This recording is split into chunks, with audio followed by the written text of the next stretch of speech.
Okay, so we're live. Welcome, ladies and gentlemen, to the 2025, the first live stream for the 2025 Mr. Olympia, starting off with the press conference.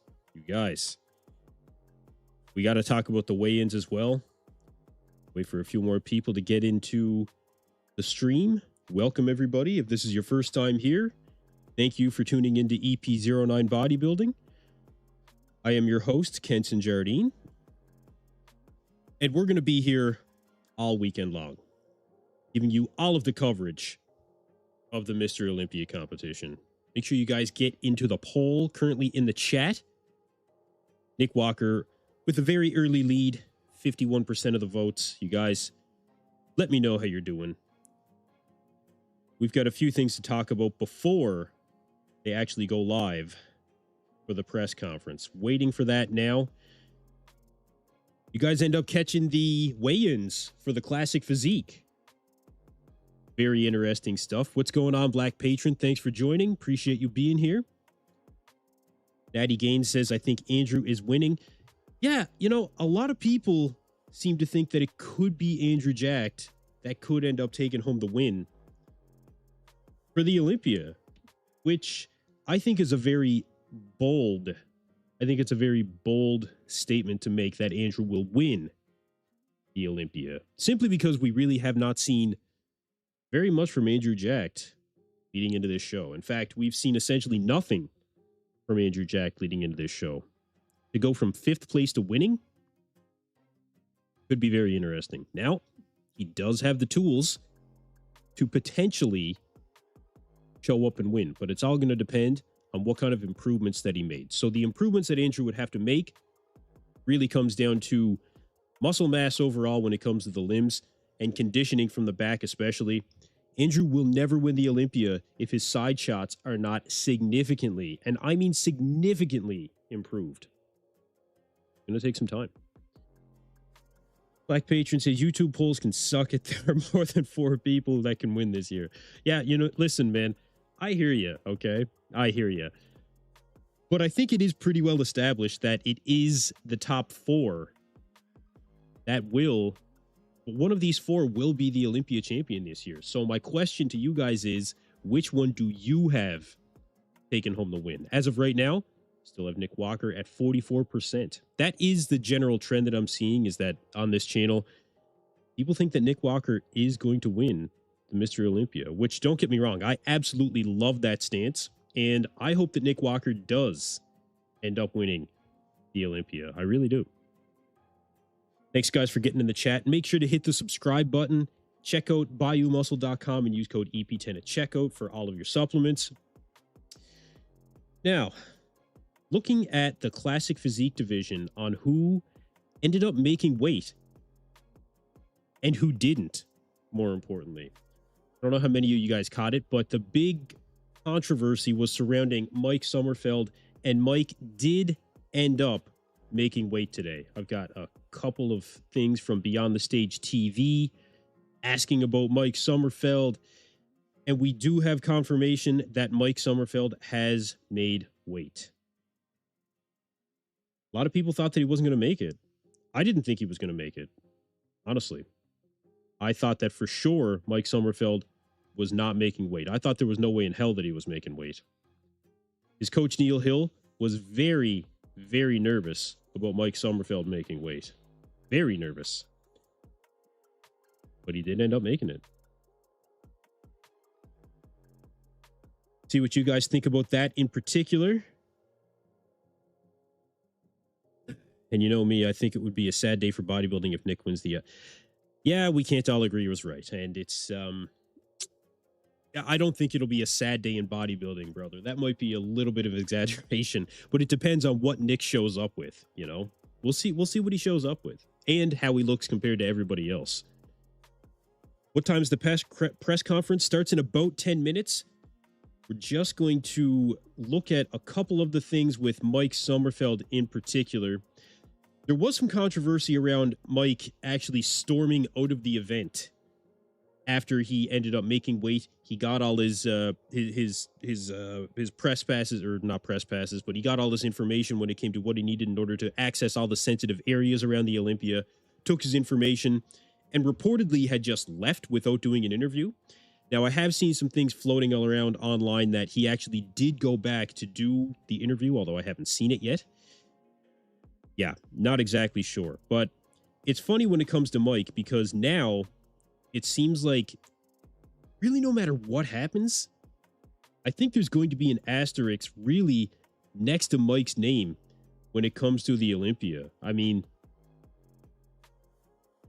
they did this behind closed doors, essentially. I don't know if you guys actually watched it or not, but they actually had a banner where they blocked the view of the audience from seeing what the heights were and what the weights were, which the entire point of live streaming it was to have that transparency.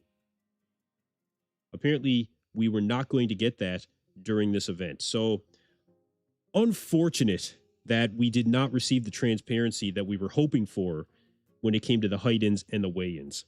And typically, if you guys watch any other events, UFC, good example, it's always done in front of cameras. Center stage, it's done in front of cameras. Very clearly called out what the weight is. I don't know why the IFBB decided to essentially ruin the validity of this event when they had such an opportunity to really show that they were really trying to be transparent. Very unfortunate. Black Patriot says not gonna say he stormed out, but he left without giving an interview. Yeah, I mean, look, he was not sticking around to speak to anybody, okay? It was blatantly obvious. He passed by, I don't know how many cameras. Maddie Gaines says, that's so messed up. They are ruining, yeah, the validity of the event. Absolutely, yeah. Paul Bartlett, what's going on? Welcome, sir. Good evening, muscle fans. How about Behruz Tabani? Behruz Tabani is going to be a force at this year's Mr. Olympia. Dan Solomon, during the athletes meeting, giving recognition specifically to Behruz Tabani, and really just making sure that the audience understands the significance of him being here at the Mr. Olympia event. For Behruz Tabani to be here after his 4th time qualifying, it's a significant milestone for the Olympia. We will truly have the best of the best on the bodybuilding stage, aside from, we will say, Michael Krizo. Unfortunate that Krizo won't be in this one. If next year we got Krizo as well, I mean, there's going to be absolutely no question on the top 10 in the world then. Mike Doolin says, the poll has Walker winning, but I guess we won't know just yet. Yeah, this is going to take some time. It's starting to get closer between Nick and Samson as well. Nobody with Derek having that win really essentially in the poll. 8% as of right now. Not very many. That's going to be consistent, I feel, because people don't want Derek to win when it comes right down to it. They really don't. Rizzo will be there next year? Absolutely it will. Paul Bartlett, the solution is just to have classic and open, and the competitors can choose one. Weight and height don't matter. Solution is just have classic and open. Maybe. Maybe. I don't necessarily disagree with that. I think that there's definitely some ways that they could make this better when it comes to height and weight. But I do think that they need to make it consistent across the entirety of the IFBB Pro League. And I'm not seeing that consistency as of right now. Now, we did actually hear that Michael DeBull originally did not end up making weight. Michael DeBull had to actually drop 7 pounds after he weighed in. And this was not someone that we heard really anything about at the Olympia, or leading up to the Olympia. Mike went absolutely shadow mode. But he did say that he did make the weight, you guys. Very good to see that Mike Sommerfeld is going to end up on that Olympia stage. He says here, I was measured under, Michael DeBull, I was measured under, measured shorter 177.2 centimeters, and I have to be over 177.8 to get my usual limit. He said, flight and diuretics made my spine shrink for sure. Usually my weight limit is 219 pounds, but with being under 177.8, so I had to be 212. Went to the sauna, spent an hour there, and left with yellow face and made weight. There is no plan B. We don't back off. Let's go. He made it. Good for him, man. Good for him. I'm glad that Michael DeBull is going to be on that stage. He is a serious threat to that. What do you guys think? Top 5, top 7? I think that's probably fair to say for Michael DeBull, depending on how this weight drop really affected him. But something's telling me that he'll be competitive in around that.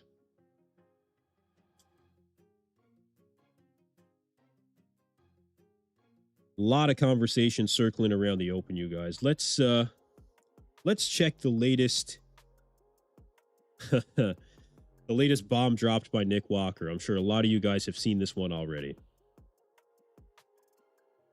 Unbelievable. And as I had to say, undeniable. You guys.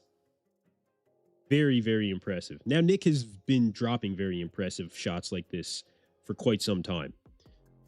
See what you guys have to say about it.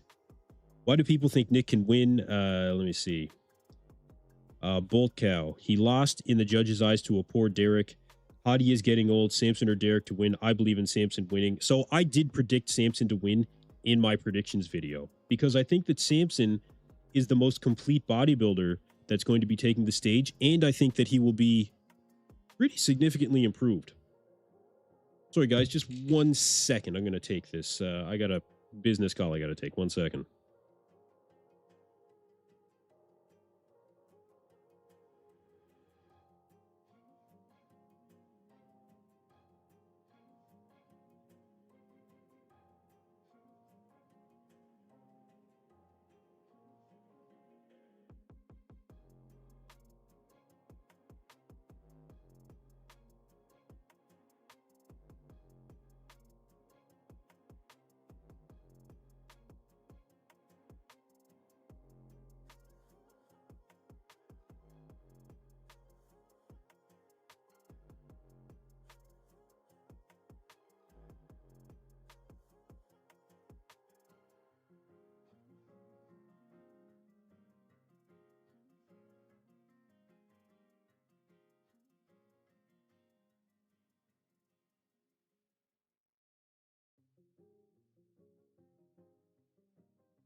Sorry, guys. I do have a business to run. I'll just be a second.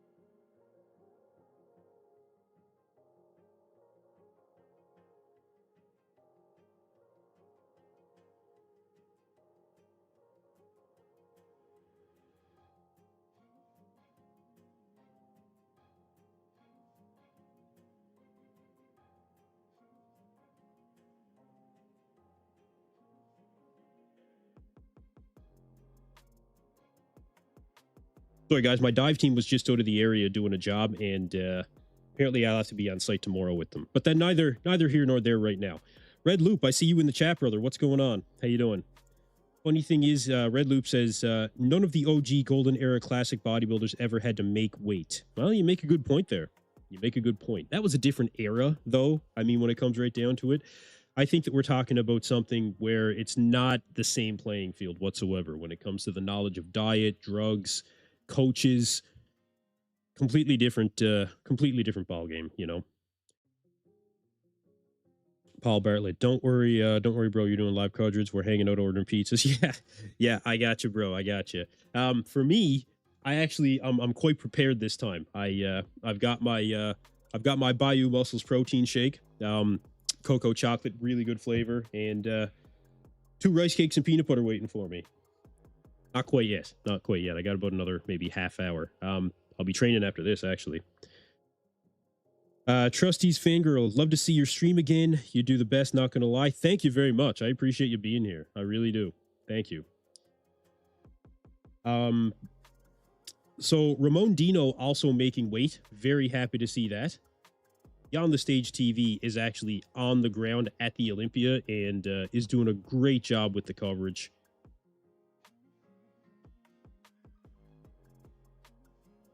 Was at the athletes meeting and did see that Ramon Dino also made weight. Now, Ramon actually did have problems with making weight in the past. I'm sure a lot of you guys will remember that.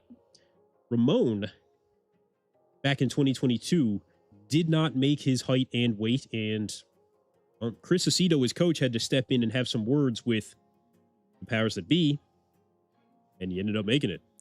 This time, it seemed to be no issue whatsoever. They shoehorned Classic in. Yeah, I don't know. I don't know. There's definitely things that need to be established, really solidified within Classic right now, and it's just not there right now. It's really unfortunate that they haven't really ironed these things out, and they went to an extreme measure of putting something in place a week before the Olympia for guys to be reheighted and then not making it a transparent process. It just leaves more questions at the end of the day. It just leaves more questions. Sam asked, why can't Beirut be in your poll? Look, there are so many people that think that Beirut could be in top 4, that Andrew Jack could be in top 4, Martin Fitzwater in top 4, you guys. I went with the big 4, okay? Reese, former Mr. Olympias, and, I mean, look, it is a minuscule number of bodybuilding fans, commentators, industry professionals that have Nick outside of the top 3 or top 4. That's why I have this number in my top 4. The poll's starting to close in, actually. 33% for Nick and 33% for Samson. 29 for Hottie. Guys, this is getting close. But that's part of what makes this such an exciting Olympia. A very exciting Olympia. Still awaiting the start of the press conference, which should be starting any minute now. And I will give you guys the complete play-by-play as it progresses. Press conference should be starting any minute. Hussein Waris, appreciate you being here, man.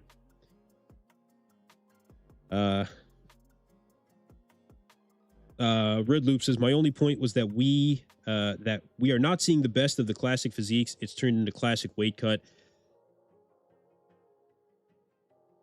I think that some of that can be solved if they just put in place a process that everybody can follow and that is transparent. I really think that's all it would take.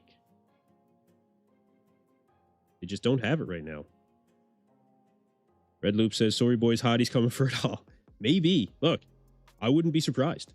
The only time that Hottie is placed outside of the top 3 during his competitive career in the Open was in 2020, where he placed 4th. And I believe that was his first time, if I'm not mistaken, in the Open division. But regardless, Hottie is a serious threat. How did Mike make height? We don't know. We don't know. It was essentially behind closed doors that we didn't end up seeing anything from Mike Sommerfeld. Really unfortunate, you know. Really unfortunate. I really would have liked to see exactly what Mike was heighted in at, but we're not going to see it. That's the end of it. It is done. It is dusted, ladies and gentlemen. See what else you guys are saying. Man, can't wait to see Derek in 4th. I think Derek posted something. I'm not sure if he did or not. Nick actually did an interview during the press conference. If you guys, during the athlete check-ins, if you guys didn't see that, essentially Nick said that he feels like a winner. So from Derek's updates here, I mean, he really doesn't show us anything, honestly. This doesn't really show us what he might show up like on that Olympia stage. One of the few times, actually, this is the only prep that Derek essentially went, really ghost mode, just dark mode on us. Still posting lots of content, but not many physique updates, unfortunately. I did predict Derek in 4th place, but simply because I think the other guys are going to be better. It's nothing personality based with Derek. Although I didn't enjoy his what I'm going to deem as personality antics throughout this Olympia prep. But I do think that he's going to take fourth just based on the fact that Hadi, I think, is going to be as good as ever, and I think it'll defeat Derek. Nick, I think, is going to be massively improved, and I may be able to say the same with Samson. Mike Wazowski, my top three: Nick, Hadi, Samson. Yeah. Which weight did Mike actually make? 204 or 212? Well, we don't know. We don't know because it was not shown publicly. I mean, my understanding is that it was going to be, you know, transparent was what I thought it was going to be. Now, Mike did say here, as reported by Who is the Best Bodybuilder on Instagram, we measured once and I came back for the interview after I had some water. Please stop the negative fake news here. Well, I can tell you that the controversy is not going to end here. This is only going to continue through Mike stepping on stage and where he may place on that Olympia stage. It's funny the turn that classic physique has actually made. During Chris Bumstead's reign, the controversies were minimal. I know that there was some surrounding Chris when it came to some height-ins, but essentially, for the most part, Chris was the accepted, undefeated, undisputed, dominating champion of 6 classic physique Olympia titles. I mean, really, not many people disputed that. I don't remember very many at all. Okay, the press conference has started its stream. They're not saying anything as of yet, but the live event has started. So I will give you guys the play-by-play when it comes to everything related to the press conference.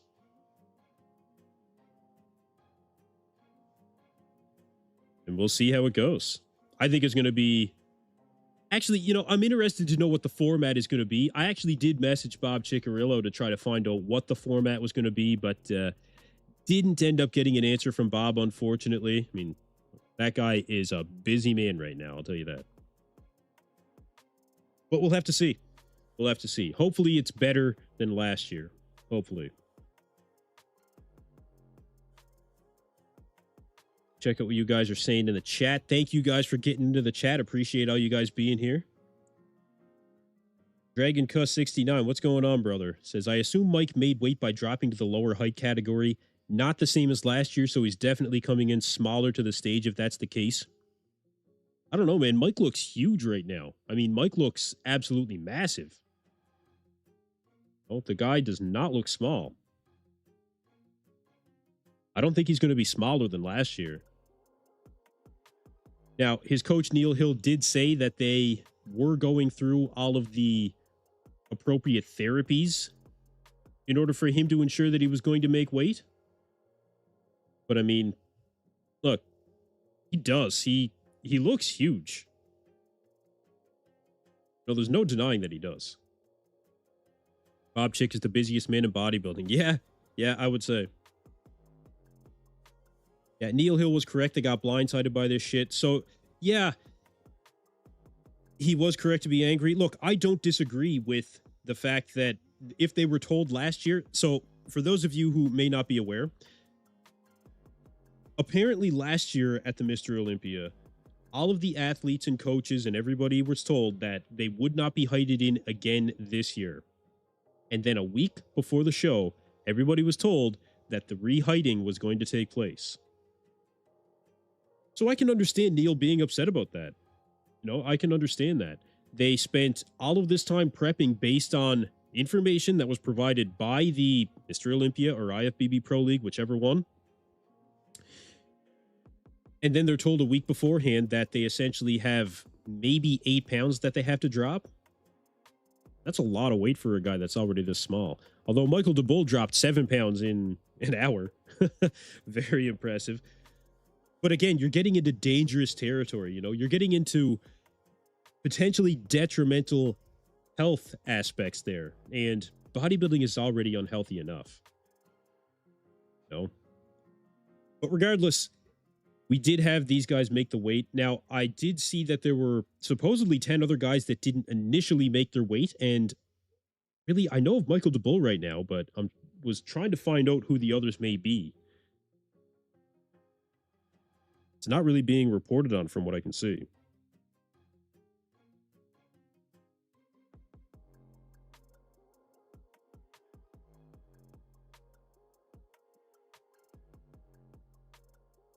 Okay, I'm expecting them to start pretty soon. I really hope that they change the format of the press conference this year. It's really been a revolving door of press conference formats. I think that they should just go back to how they used to do it. You know, have the 3 or 4 table rows set up and just go to each athlete and have the conversation. You know, none of this round robin guys stepping on stage and back and forth. It just have everybody sitting down. Now, everybody was given a tracksuit this year, and we're told at the athletes meeting to wear them during the press conference. So, yeah, we'll see what kind of format they have this year. But there was no indication on what the format was going to be.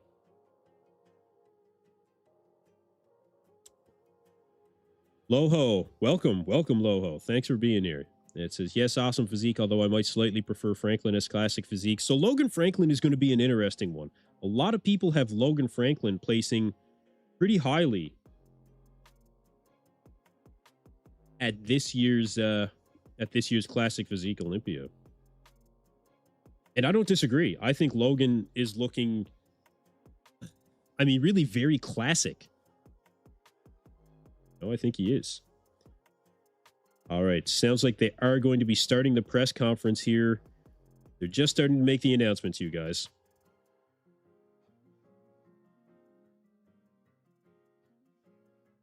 If you guys are watching along with me, let me know. OlympiaProductions.com is where you go to get the stream. I'll send you guys a couple of screenshots as things go, but I encourage you guys to all watch along with me.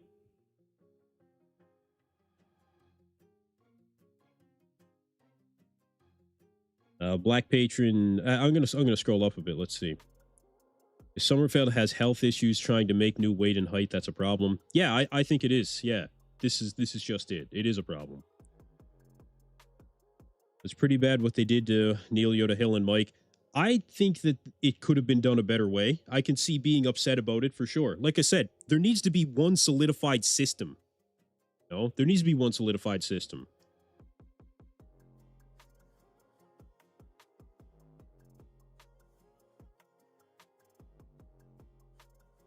Just going to try and look around a little bit to see if there's going to be any other updates, but essentially the press conference will be beginning shortly. They just made the call for everybody to take their seats. So we should find out what everybody has to say here very soon when it comes to the press conference. It's always very entertaining.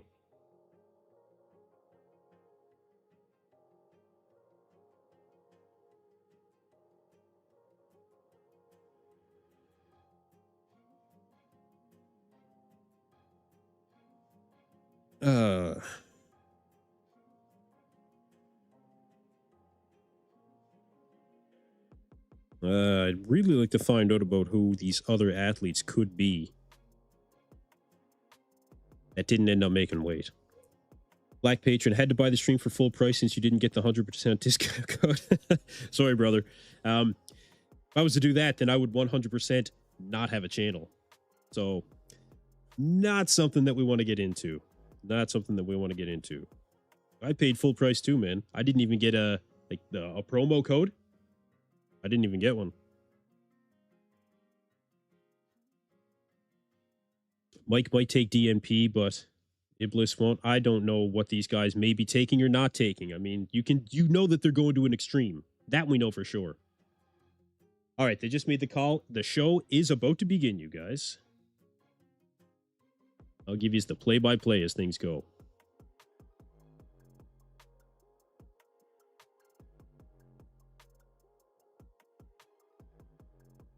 You said Logan looks classic. What do you think classic is under the rules? Well, I don't know about under the rules, you guys, but just when you look at Logan Franklin in particular, you know, for me, I mean,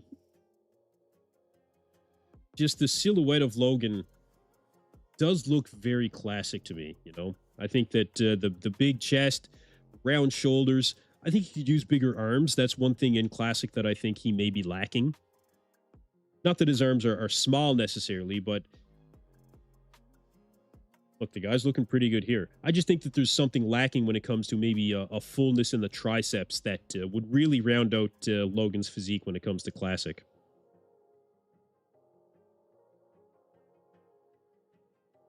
And he's a fantastic poser as well, right? Fantastic poser. Logan was quite vocal about how he thought Ramon Dino was not going to end up making weight. Quite vocal. Ramon seemed to have no problem. Of course, it was not a transparent process, unfortunately. Am I actually going to show the press conference? No, I am going to decide to keep my channel. And I will give you guys the play-by-play, give you guys a couple of screenshots, but I encourage all you guys to follow along with me, get yourself the live stream, and we'll talk about it. Big M-Bomb, welcome, brother, welcome. All these guys are getting measured and weighted by medical professionals if they are getting blood work done regularly. So yeah, I've seen that before where athletes will seek out official means to really get their height done properly to find out exactly where they stand and literally stand, pun intended, may as well. It still seems to be an issue. Like Michael DeBull said that he thought his spine compressed from flying. Now, I don't know if that's a legit thing or not, but that's what he claimed may have been part of it. May have been part of it.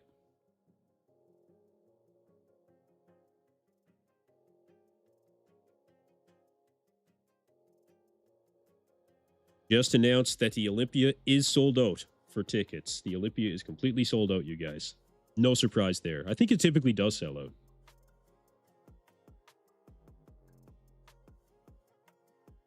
I hear that the Olympia might be actually moving next year. Maybe back to Florida. Now, I don't want to start a rumor mill, but I heard that might be something.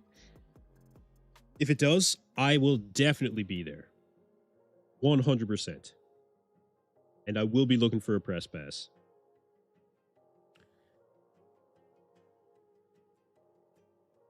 Appreciate you guys getting into the chat. The poll has actually swung in the favor of Hadi Chupin. 35% say that Hadi Chupin will take home the Mr. Olympia.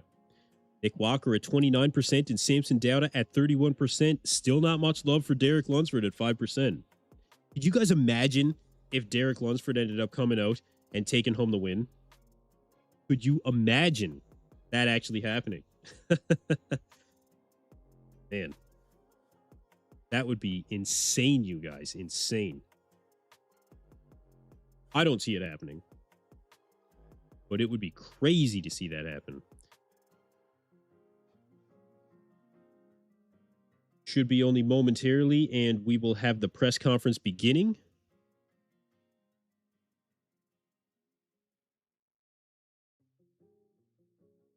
Now, let's see. Yeah, even Terrence Ruffin did vocalize that he hoped that this would have been more of a transparent process. Unfortunately, that did not take place.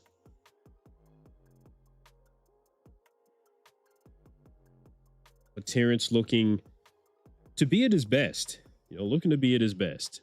A serious contender for the win when it comes to that classic physique title. I'd love to see him win it.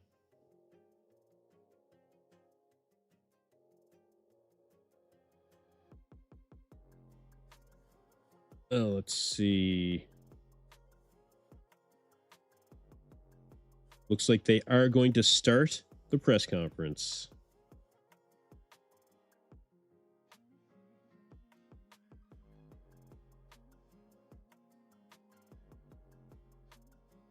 Oh. Let's see. Just want to make sure that I've got my settings correct for the screen captures.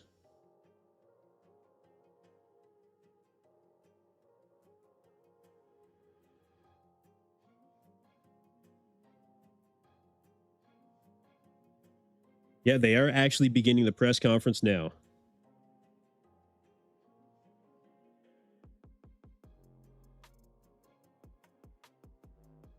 Good.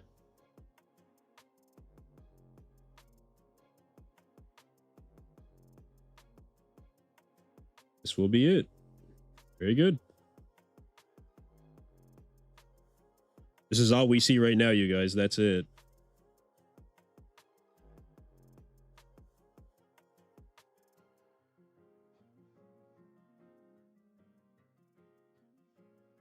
The official Olympia press conference. All right, here we go, you guys. Here we go. Okay. So they are starting the press conference now.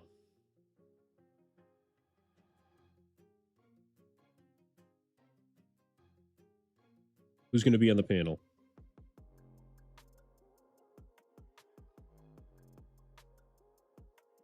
Linda Murray is on the panel. Okay, they're just introducing the panel members now. So we have Linda Murray. It looks like Dennis James, I think, is going to be on the panel.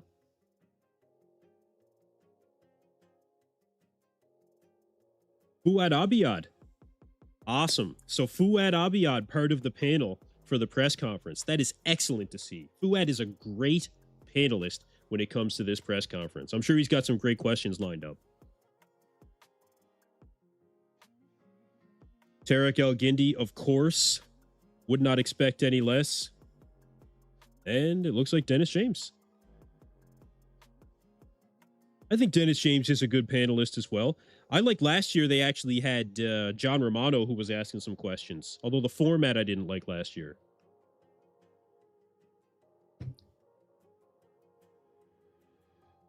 And of course, Bob Ciccarillo taking the stage.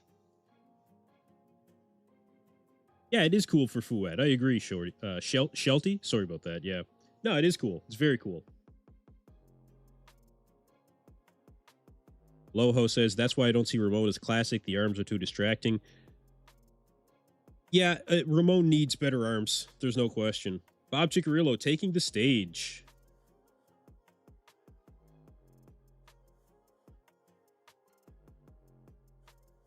All right, Bob Ciccarillo.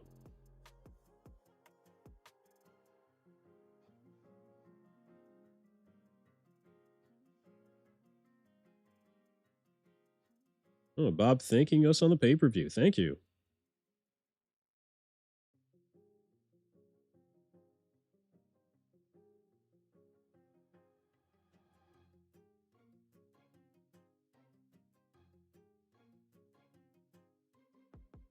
Bob Chick says they got a little bit of a different format.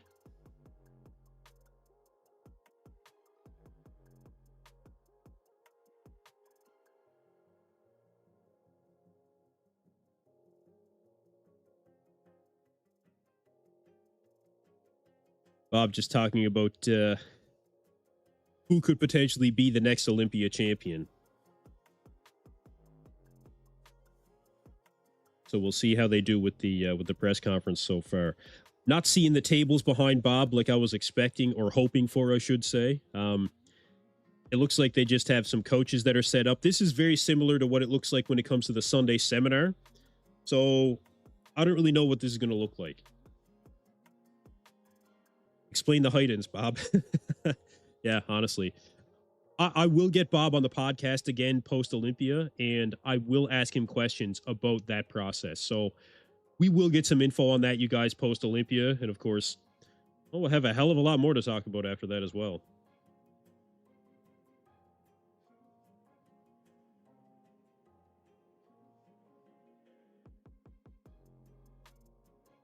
Bob just acknowledging everybody in the crowd when it comes to Steve Weinberger, Tyler and Jim Mannion. Everybody's here.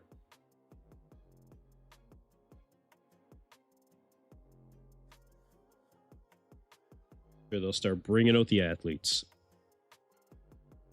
No crazy canary costume for Bob. No, Bob's keeping it fairly casual. I think that this is a decent outfit for Bob when it comes to the press conference. Yeah, I don't mind it. So what competitor will start posing during this event? Yeah, that's a really good question. Who's gonna pose down?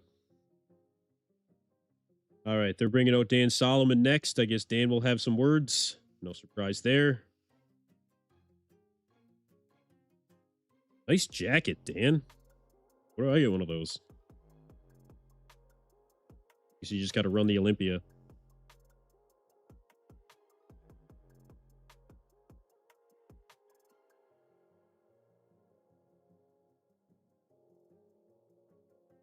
Ah, okay. He got the jacket from Gym Reapers. Well, that changes things. Maybe Lee Priest will get me one. Yeah, all right. Enough with the sales pitch.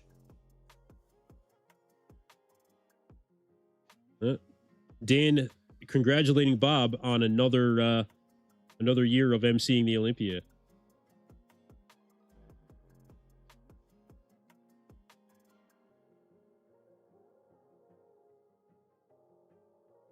Okay.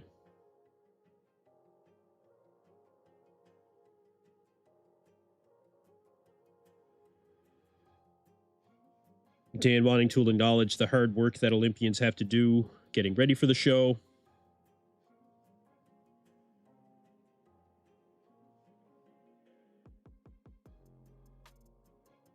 Hopefully he mentions again how the men's open are going to be on earlier than what we've seen in previous years, which Dan did acknowledge that at the athletes meeting. So the men's open will be on earlier than, well, just waiting for last. My guess is they'll have them probably middle of the pack.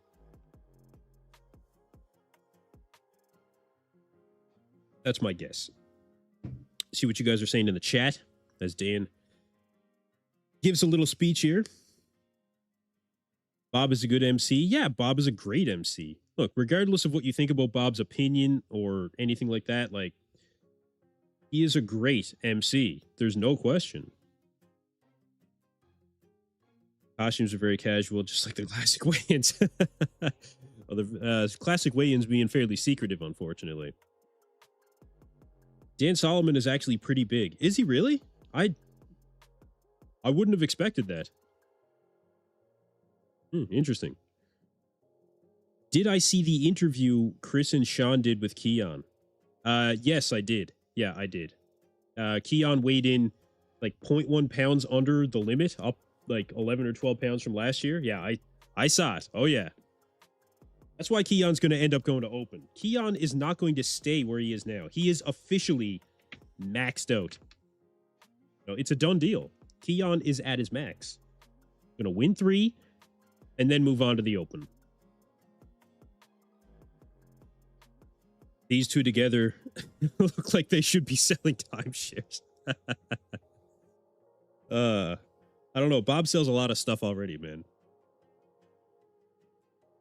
If he would make money, I bet he would.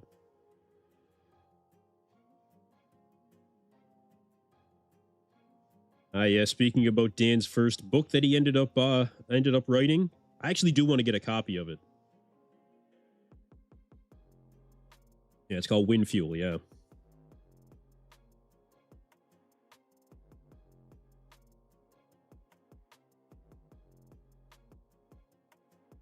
Who else could do it like Bob?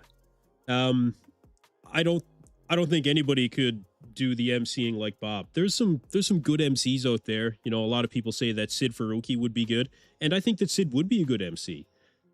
But I mean, Bob is just kind of iconic. You know?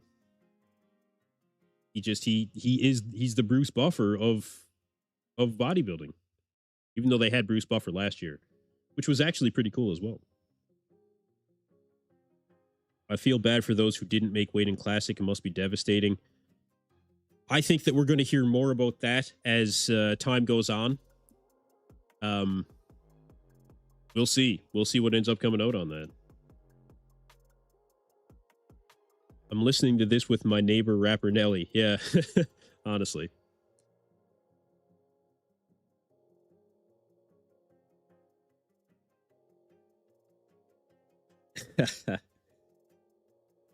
Paul Bartlett says, we love Bob. At the end of the day, we love Bob. We would miss him.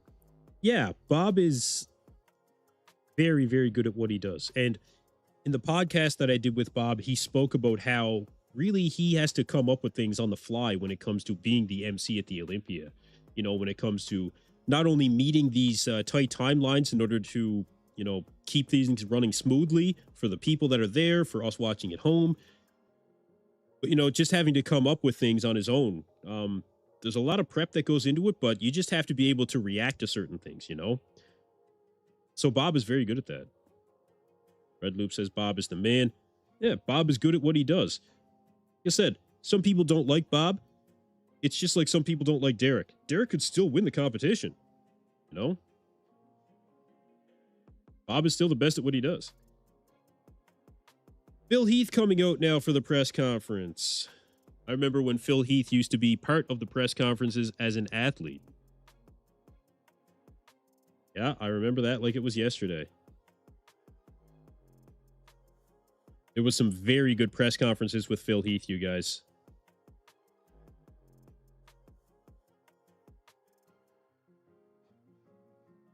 Phil still looks good, too. Still looks very good.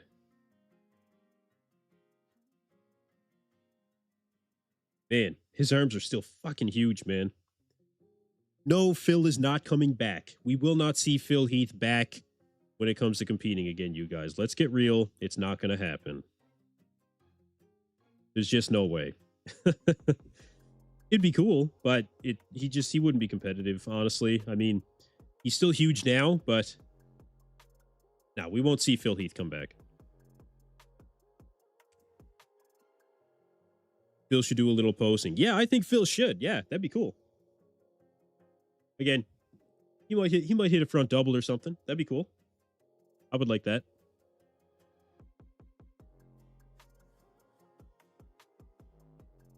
Oh, yeah.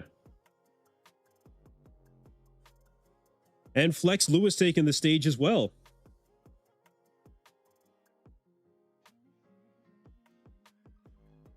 Nice playlist, too. Limp Bizkit. I love it.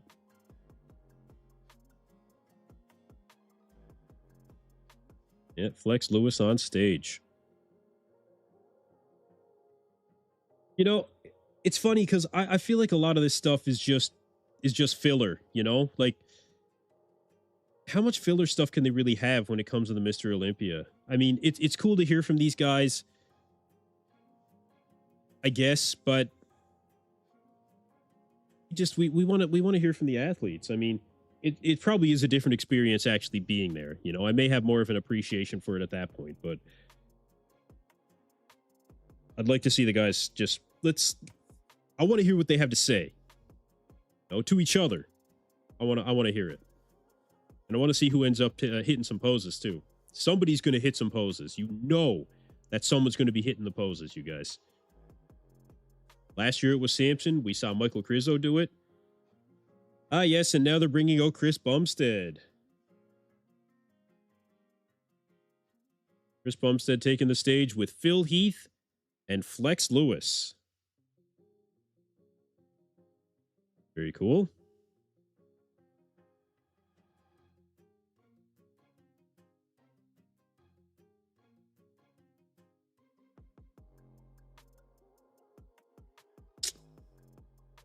Very good.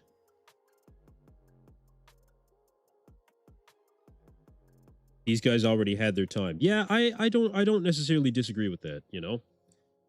It's cool, but and look, bodybuilding does need to show that it has support, you know? And it does. You know, it absolutely does. We want to get to the athletes. Now they're going to take a seat, are they? I mean, I suppose so. I suppose.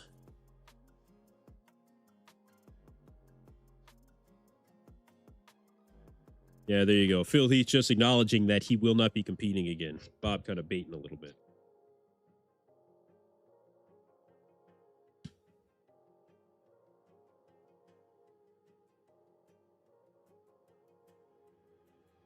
This is actually my pre-workout meal. After the press conference, I am 100% training. At least Flex and Bob are wearing a suit on stage. I mean, you know, Phil doesn't need to wear a suit. Phil can wear a sleeveless shirt, and it's Phil Heath. I mean, the guy still got huge arms, man. If I had arms like Phil Heath, I'd probably do the same thing.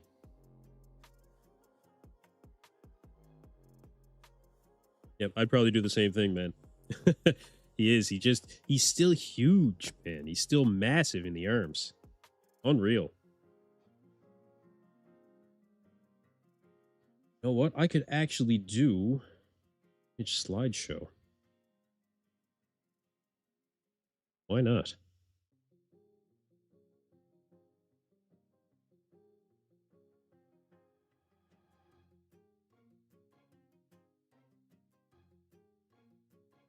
Up until we finally do have the guys take the stage. Yeah, this will do. A little more interesting.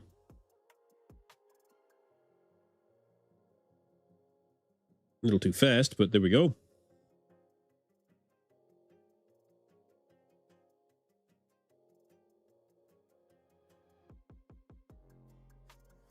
See what you guys are saying in the chat. Appreciate all you guys getting in the chat, of course. Barefoot in shoes, disgusting. Time and a place for everything. Yeah, you're right. At least Flex and Bob are wearing us. Yeah, I mean, like I said, Phil's just huge, man. Chris Bumstead, I mean, got really nothing left to prove. You would think he would probably do a little bit more than just a black hoodie, though. I mean, I would agree with that.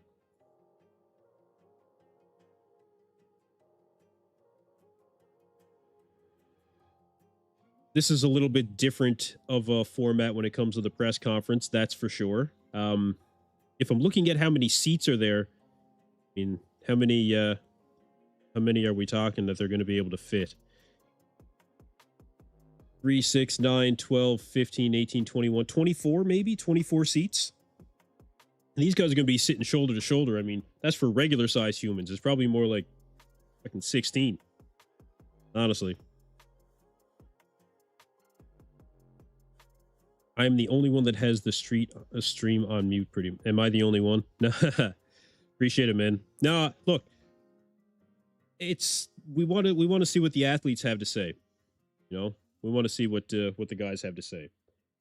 All the respect in the world, of course, to these legends, and I mean legends of the sport. I mean, without question, but yeah, I'm sure it's not going to be long, and we'll have all of the athletes taking the stage. It is very cool to have all these guys on one stage at the same time. I mean, for sure it is, but yeah, it's time to get to it, you know? It's time to get to it.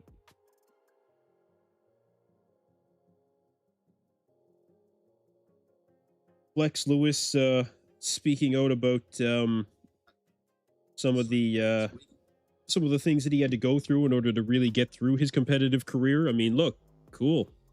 You know, cool, but we'll see. Bill is wearing an O necklace. Yeah, he is. I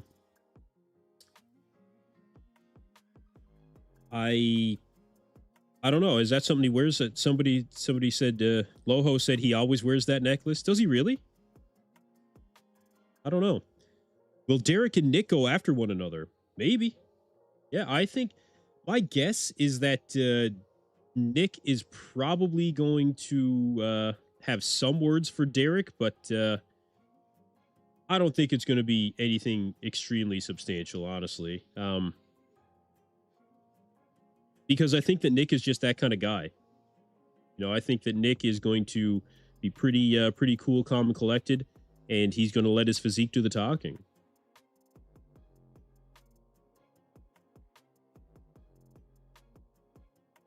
If I was Nick, that's what I would do. Because up to this point, like, Nick has made all the right moves, and Derek has essentially buried himself when it comes to gaining favor in the eyes of the fans. So if I was Nick Walker, I would have a number of things to say, but I certainly wouldn't have anything substantial. I just lost you guys in the chat. 1 second.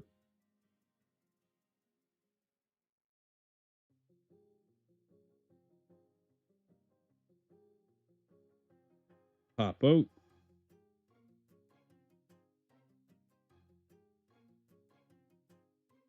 Okay, here we go.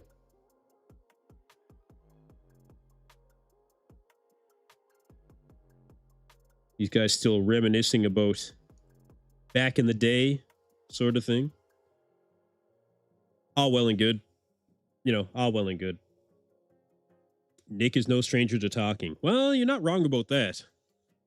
You're not wrong about that. Nick has had some words in the past, and I actually thought that we saw the Nick of old during the athlete check-ins, where Nick was speaking very confidently as he used to.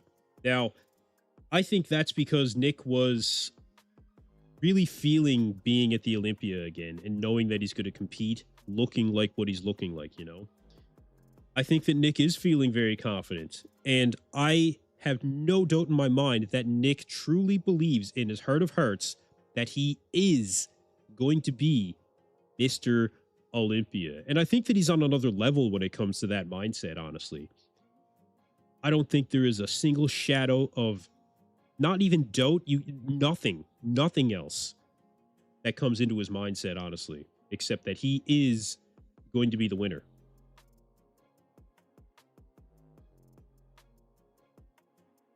It's one of the things that Derek kind of fumbled on when it came to his social media leading up to the show.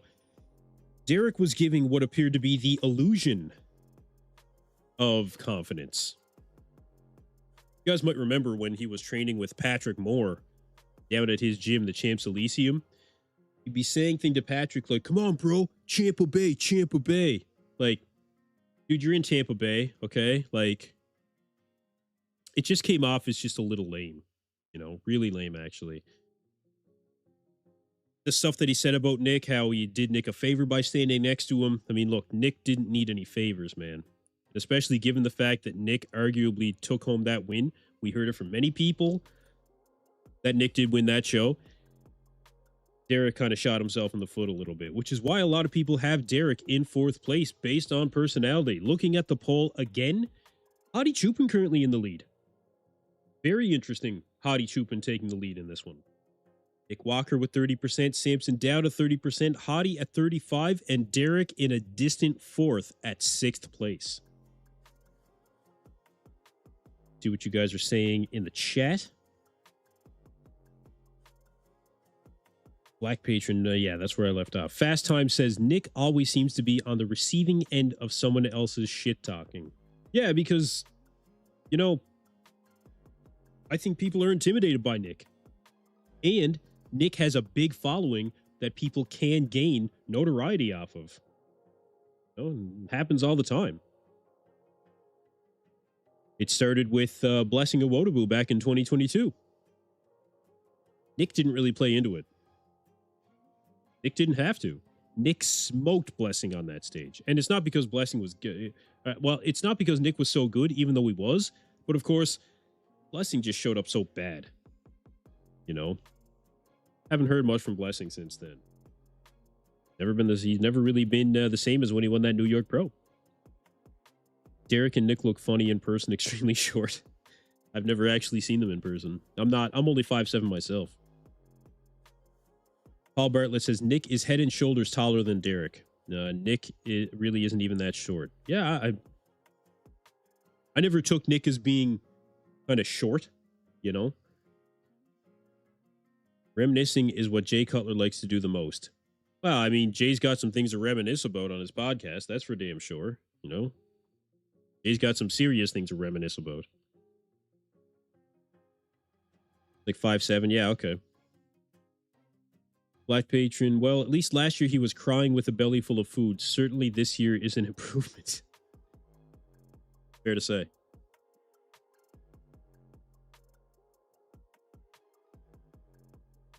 Yeah, Nick is kind of in between. Well, I mean, he's shorter than Samson, no question. But yeah, Nick doesn't come off as a short guy on stage. He doesn't come off as short.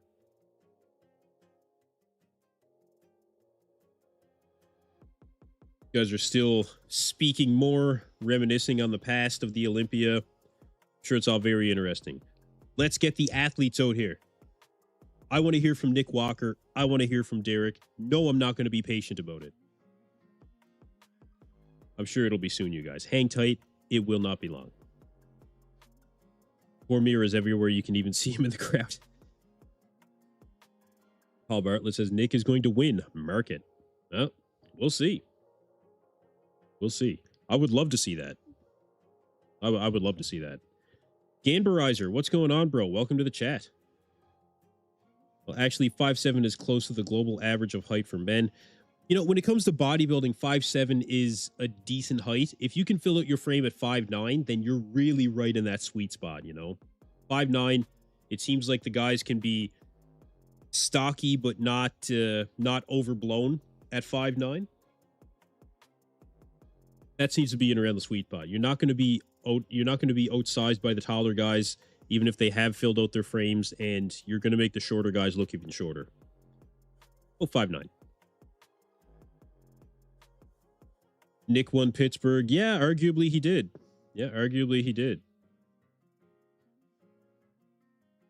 Can't these guys just go get coffee together or something? Yeah, make a podcast out of it, you know? Get a camera crew. Go get coffee. There's a Starbucks right across the road. Go to that. I heard them say it with the athlete check-ins. Derek is trolling, plus I love his physique. His structure is so nice to look at. Well, we'll see what Derek shows up with this show. I don't know what Derek is going to look like, honestly.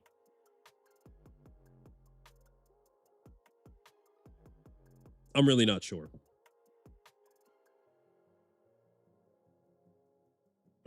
Tim Wilkins actually told me that he saw Derek about a week and a half ago. Maybe it was 2 weeks ago now. And he said Derek's legs looked absolutely enormous. And he told me he thought that Derek was going to win. Whether or not that's going to be the case, it's always easy for guys to say that when you've got competitors standing in front of you.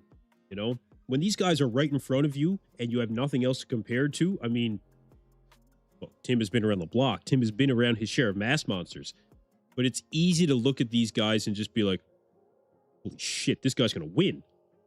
You know, like this guy looks ridiculous.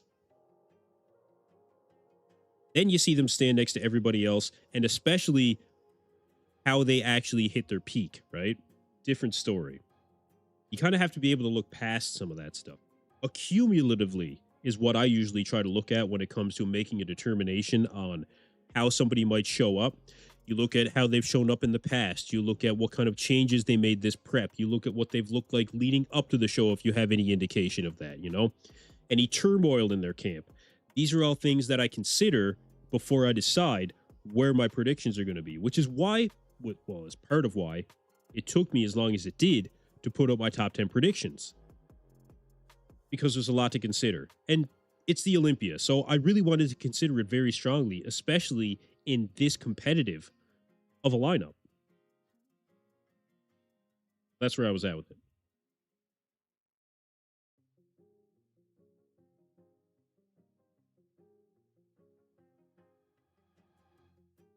How many guys battle for the title this year, realistic looking? 4 battle for the title this year, and that's very realistic looking.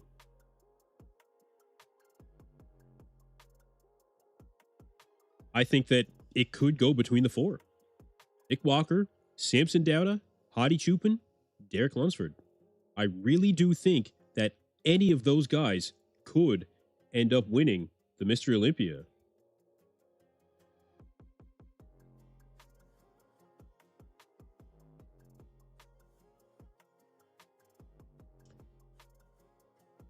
Phil Heath giving some motivational words to the crowd, which Phil Heath has done some motivational speaking in the past.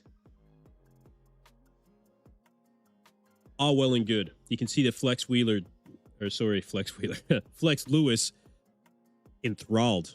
enthralled by the speech of Phil Heath. Sure.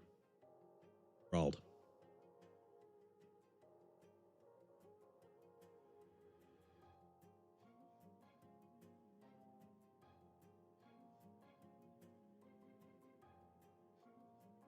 I mean, Phil does have, you know, good things to say, I feel. Just like Black Patron said, time and a place. You know, time and a place. The time right now is for the Olympia press conference. We want to hear from the athletes. We will get there shortly. I'm sure of it.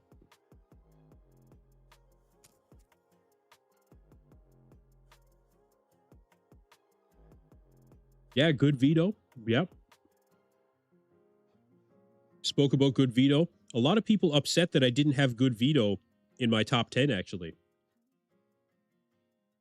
And it was a tough call to not have him in there. Phil's pretty good at it. Yeah, Phil is a great speaker, you know. Phil is a very good speaker. I've seen some of his motivational speeches, and they're not bad. Vito, absolutely not. Look, I don't think good Vito is going to make top 10. Otherwise, I would have put him in my predictions. But I think it's his first Olympia. I guess I can explain why I don't think he'll make the top 10. I think this is his first Olympia, and I know that he spoke about him being nervous. That may have a small part to do with it, but I just don't think that he'll be awarded in his first Olympia that heavily. And I just think there's other guys that are veterans that are going to end up making that top 10. He could beat Regan and end up in 10th from where I have Regan, but maybe 11th or so. Jack Todd. Anyone knows how Andrew Jack looks? No. Nobody knows. Dave Palumbo said that he's seen pictures, but didn't really comment on them. Chris Aceto has not really spoken about Andrew Jack at all. And I mean at all. We don't know. Honestly, we have no idea. Which is what makes him dangerous. You know, it makes him very dangerous. I really don't know what we're going to get from Andrew Jack.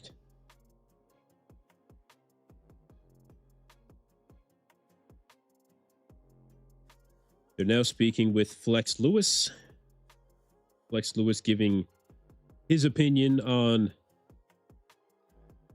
several areas surrounding why he ended up being Olympia champion.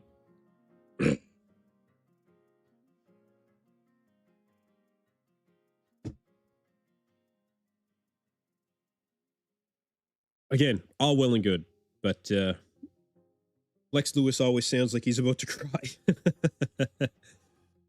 Oh, man.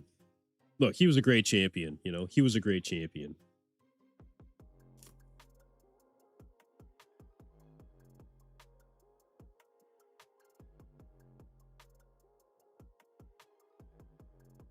I have Rubiel in 13th, says Jack Todd. 13th. It's pretty low.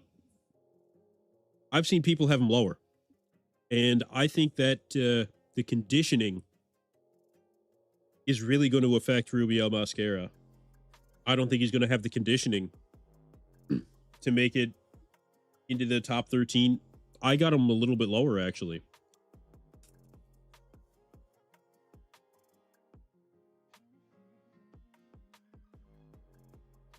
Jack Todd, if Keon was there, I wouldn't have a problem with predicting the winner. Fair enough. Keon is the undeniable winner in 212. Maybe you mean open. I don't know. JM Pow X. Who do you two makes the biggest jump this year in the open? Who do I think makes the biggest jump this year?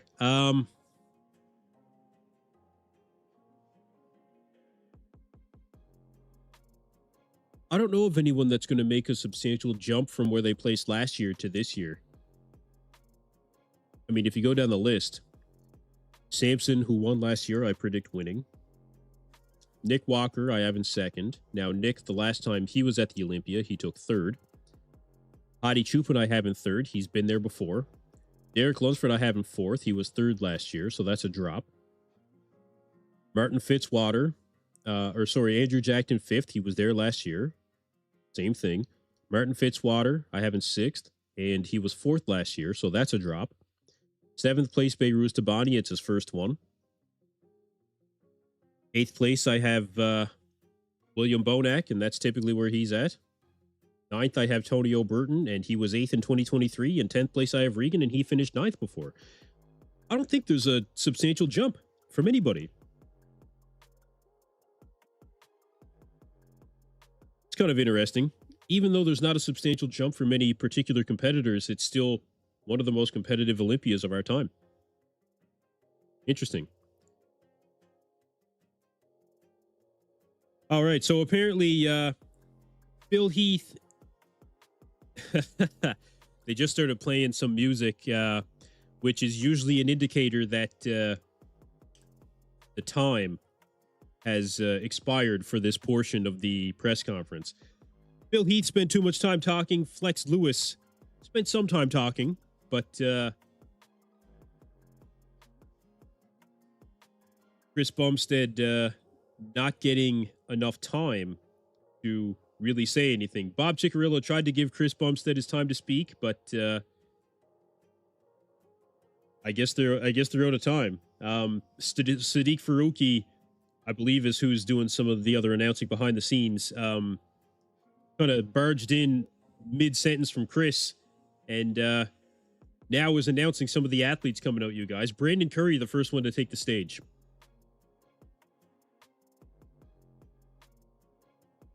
Okay, so we've got Brandon Curry taking a seat. Brandon Curry looking gangster. I think all these guys have the same tracksuit.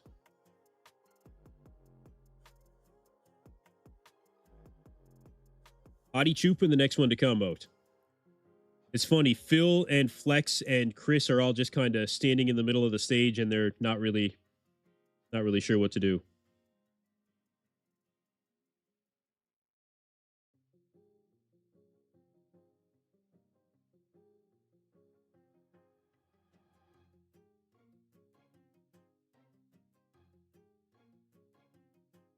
They're bringing out Derek Lunsford next.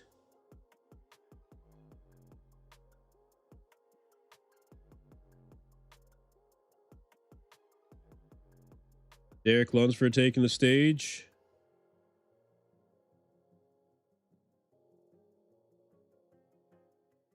There's Derek. Derek sporting a full beanie. Samson Dauda coming out next.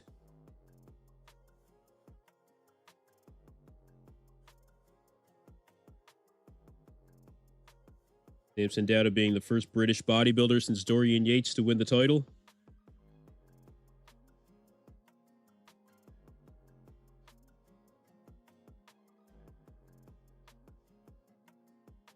Here he comes. What an intro. What an intro.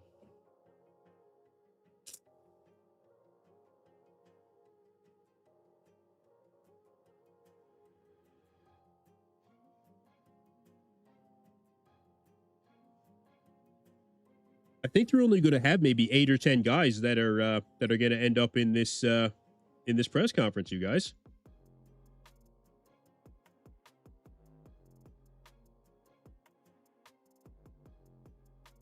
I know that only certain guys get invites.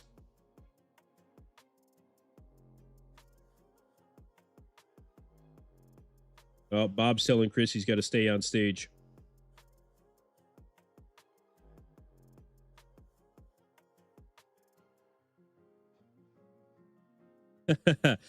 Bob asked Chris, he said, what advice would you give to the other guys here?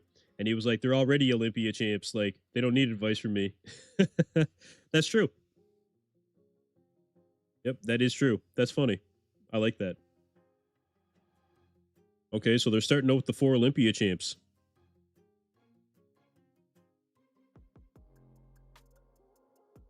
And we have Phil Heath, Flex Lewis, and Chris Bumstead now exiting the stage, and we're going to get to our athletes. Okay, so they're starting with the 4 Olympia champions.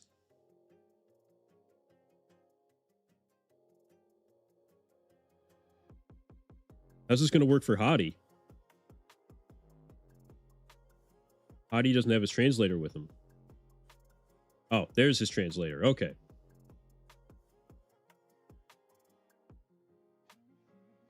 Starting with Samson, asking him how it's been being the champ.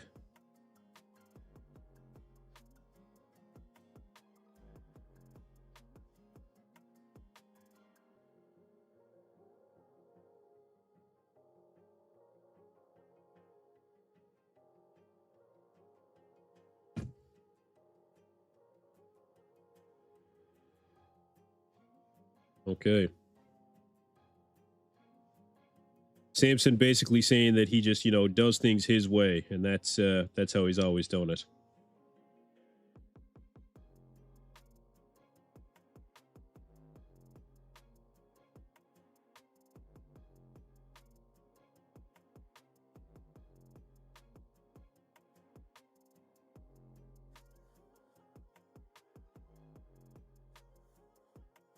Bob talking about how how Samson lost to Derek. Samson saying how that really lit a fire under his ass.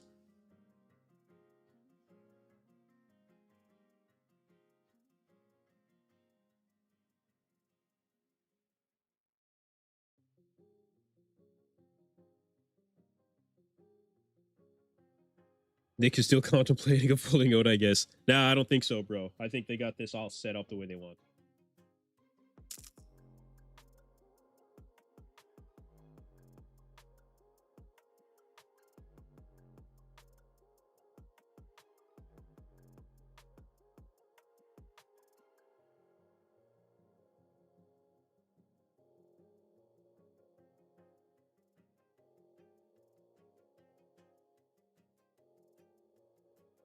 Derek saying how he did not present the physique he wanted to at last year's Olympia, and that's part of why he wanted to do the Arnold Classic.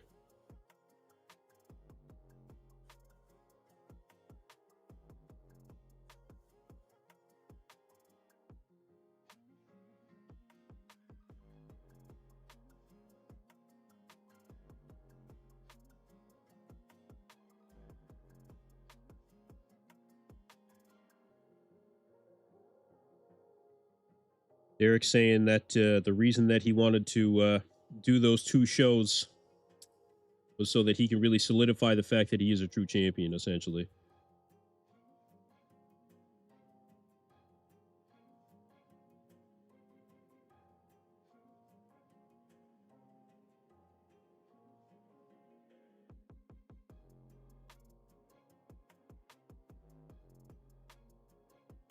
Derek said if they believe in you, then you can't shock the world. Well, I mean,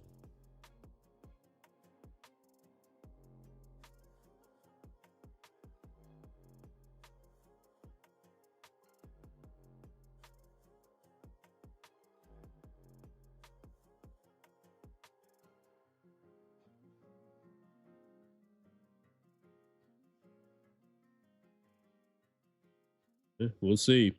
We'll see. All right, Hottie's up next. Imagine sitting there totally starving on all the worst drugs, and you have to listen to Derek Lunsford and Phil Heath. Well, Hottie's deaf and doesn't speak English, so he doesn't really have to listen to anything.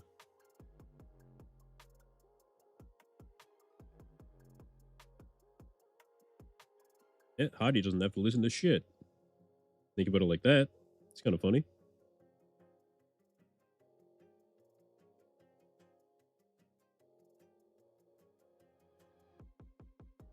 I wonder how Hottie's going to react this year if he doesn't win. I think now, I think he had his moment where he had his overreaction, we'll say. I don't think we're going to see that again. Zigzag Rambo said Bob just referenced the Triple Crown, and that makes me think the fix is in for Derek to win. Interesting. I don't know if the Triple Crown really does anything specific for bodybuilding in particular, or the bodybuilding world. I don't think so. I don't think that really serves the bodybuilding world by Derek winning 3 of those. Look, bodybuilding history is measured in Olympia championships, okay? Unless you're Dexter Jackson. That's a different story. But I don't think the fix is in for Derek.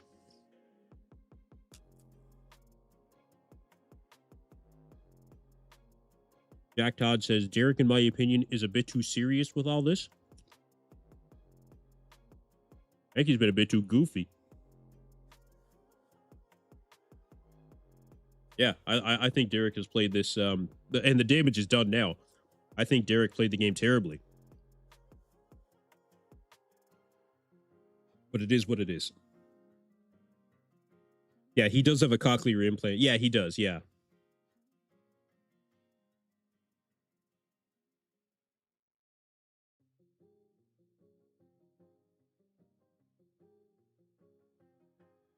Be interesting to hear what Brandon has to say.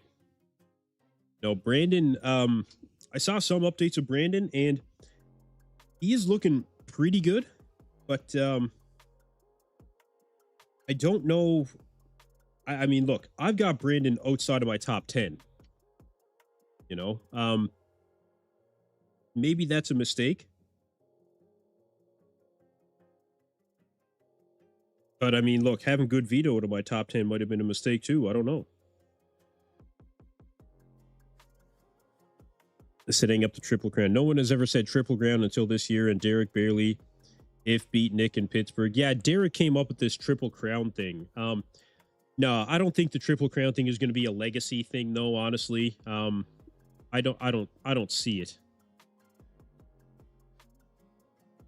I don't see it. All right, Bob speaking with Brandon now. 13 years Brandon Curry has been competing at the Olympia. 13 years. Wow.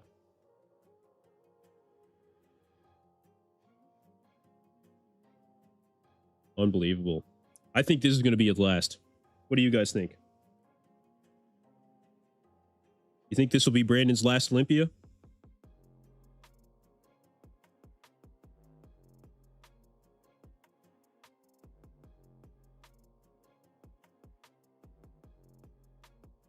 I don't know. I think it could be. Ah, Bob asking him how much gas he still has in the tank.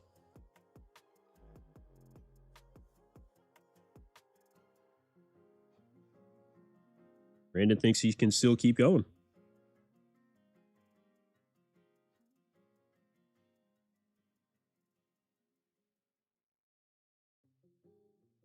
Talking about some of the changes of prepping with Justin Harris and staying in the States instead of going overseas.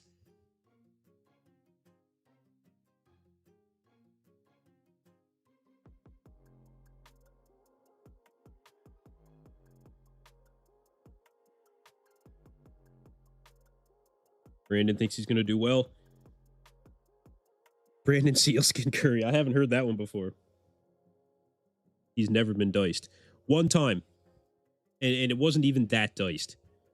Arnold Classic.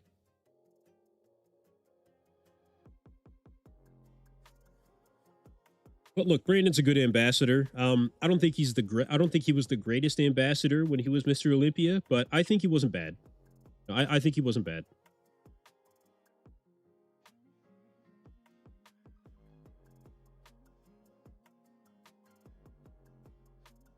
Brandon saying that he still has the tools to win the Olympia.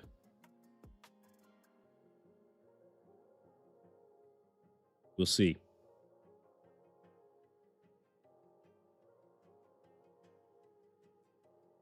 I don't think that Brandon has a chance of winning the Mr. Olympia.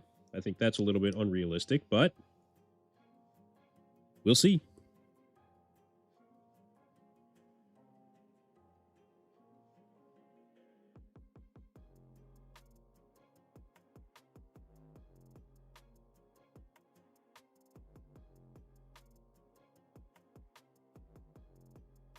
Bob asking if Samson was at his best in that guest posing.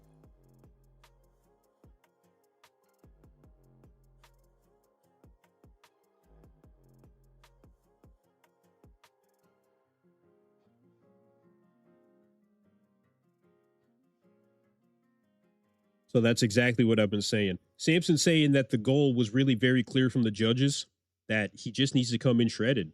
And if he can do that, then the job is done.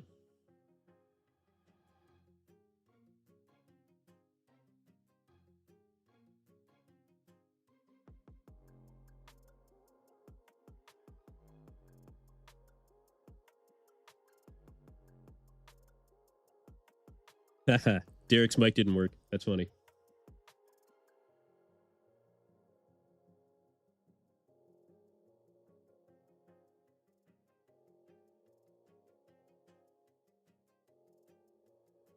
Derek says tomorrow he's going to shock the world.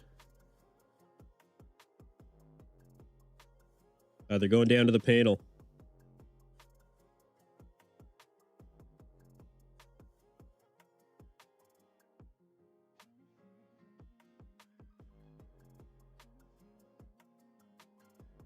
Linda Murray asking Samson.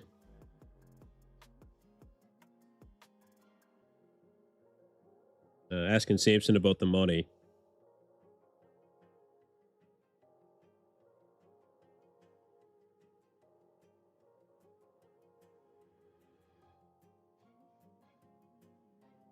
They've really been involving Linda Murray the last couple of years. Look at Dennis James, too. Looks pretty big when he folds his arms like that. That's my move. Bastard.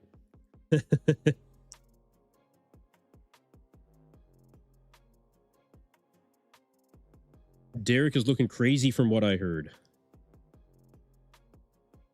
What I've heard.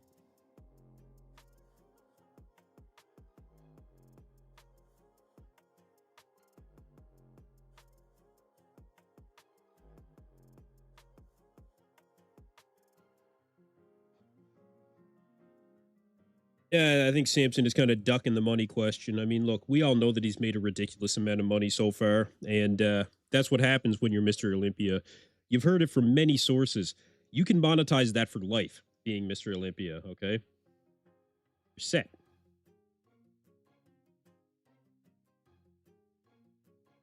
They're going to Dennis James for a question now.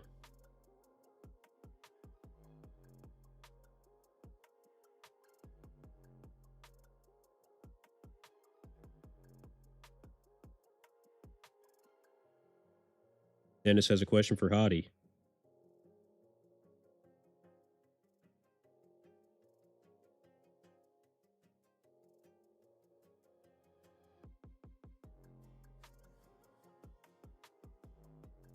We don't know what the prize money is going to be this year at the Olympia.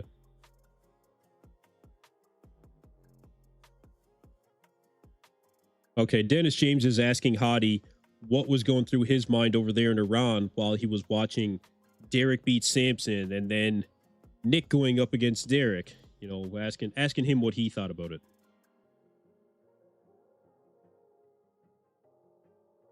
No, I don't think that Nick is skipping the press conference, you guys. I think that they're just doing this in a specific format. I think that they're going to talk to the 4 Olympia champions, and then they'll get out Nick, they'll get out Martin. I mean, they got to have more than just these 4 guys. That would be a terrible press conference. There definitely has to be more. Shelty Shorts YouTube says, could it be like 750K? Yeah, it could be.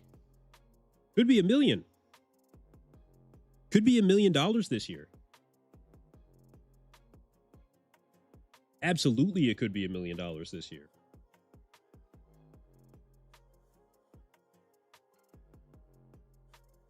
So Hottie answering the question from Dennis James.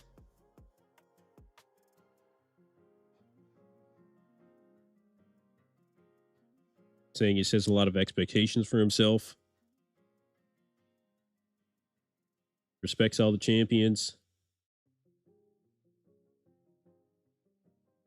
But he says this year he's bringing a much better version with much better condition. So this year he'll be the champ.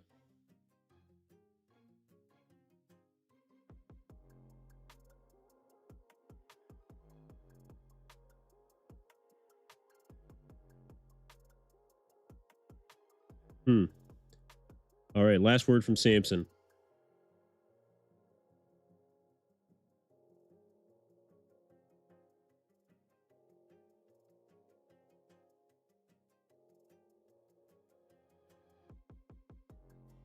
Okay.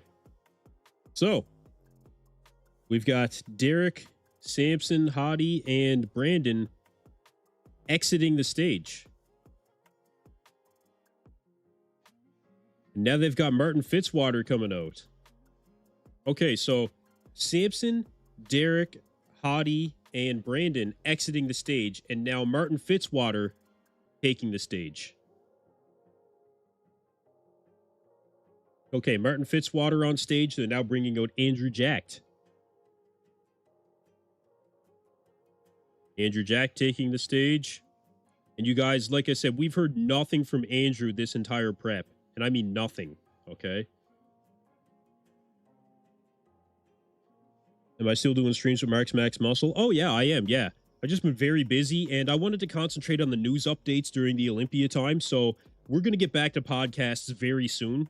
We're definitely not going to stop. We're going to keep things going on the bodybuilding breakdown. I'll have Lee Priest back. I'll have Xavier Wills back. AJ Kelly Robert will be back. We're going to have more guests yet, you guys, for sure. Beiruz Tabani taking the stage.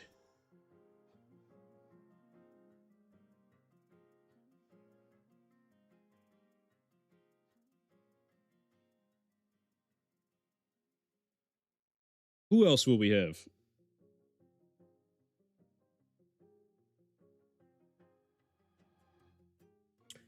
Urs Kalachinsky taking the stage as well. Okay.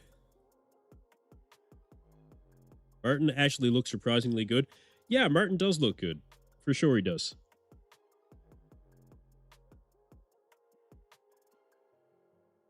And next, coming out, Nick Walker will be out next.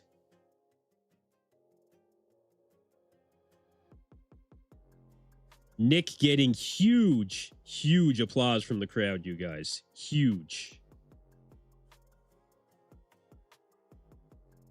Nick Walker on stage at the 2025 Mr. Olympia press conference. Long awaited return from Nick Walker, you guys. So these are the 5 that we will have for this next portion of the press conference. Nick actually had a coach all by himself. That's pretty funny.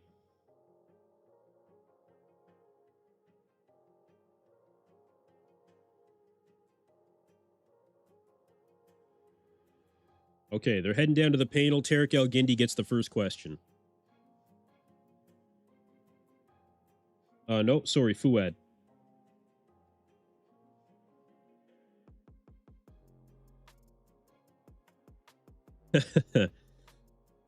First question.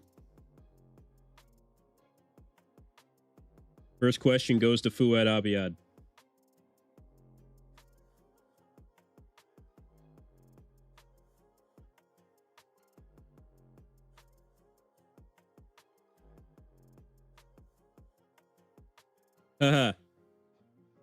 Fuad asking Nick how he feels about shaking the hand of Bob Ciccarillo, who said he'd be 8th place. Nick saying, who the hell is that guy? Oh, Fuad, you shit disturber.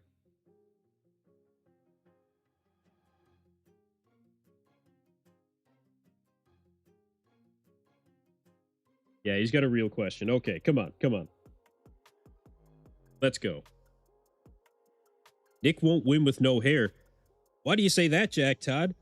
These guys ain't heighted in. He'll be fine.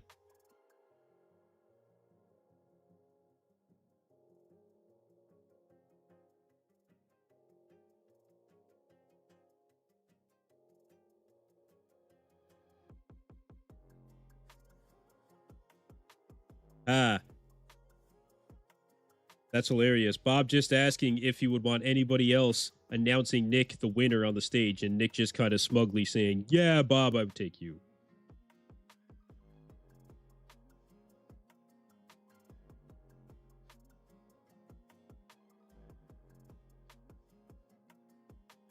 All right, maybe no more back and forth of these guys. Let's hear what Nick has to say about the rest of them.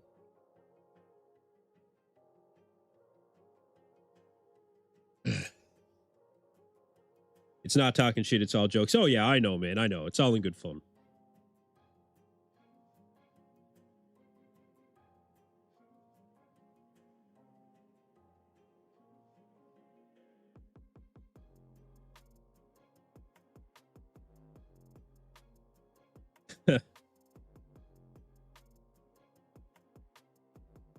Nick says that he doesn't take things personally. It's all just fun and games.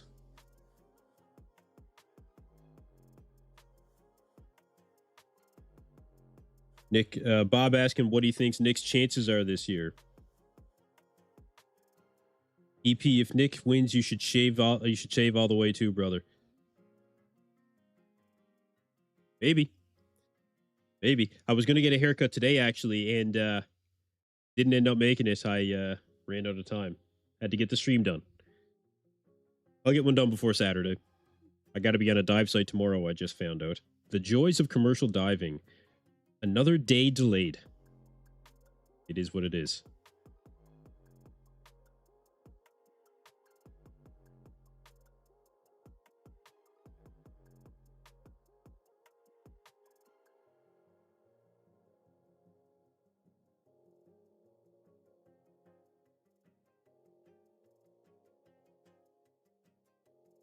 Question for Martin Fitzwater from Bob.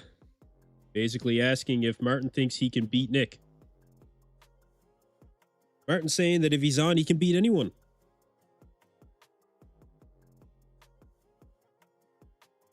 I think EP does diving, so maybe he leaves some for the scuba suit and buoyancy. No, I mean, look, we wear dive helmets, right? We don't do scuba. So it doesn't really make a big difference for me. I do own a dive company, though. Yes, that's right.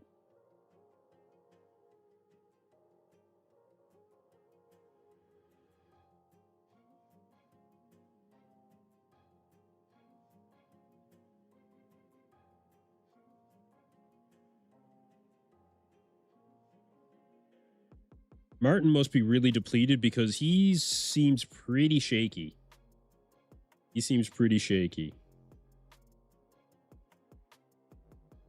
Tarek El Gindi asking Baruz Tabani a question now.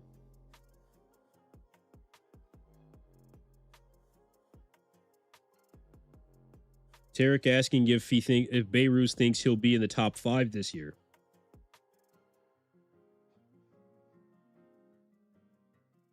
Just asking where he thinks he will actually see himself placing.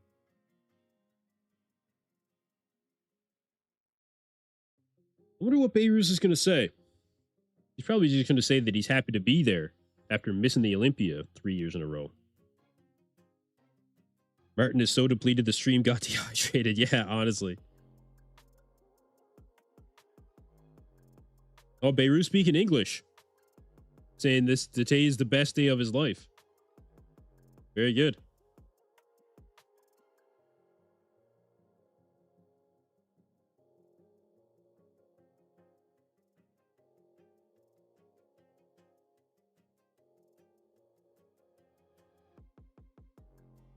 Bayou Muscle in the chat. Great streaming, brother. Looking forward to an exciting weekend of Olympia coverage. Thank you, brother. Thank you.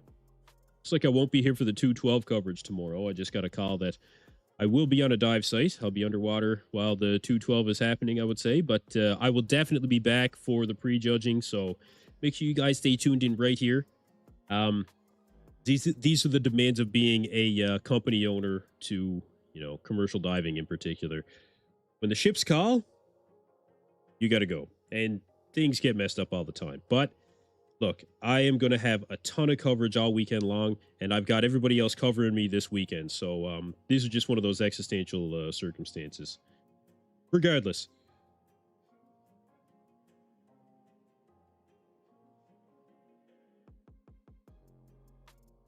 Yeah, Beirut's being here is a big deal. Big deal. Everybody is extremely excited to have Beirut there.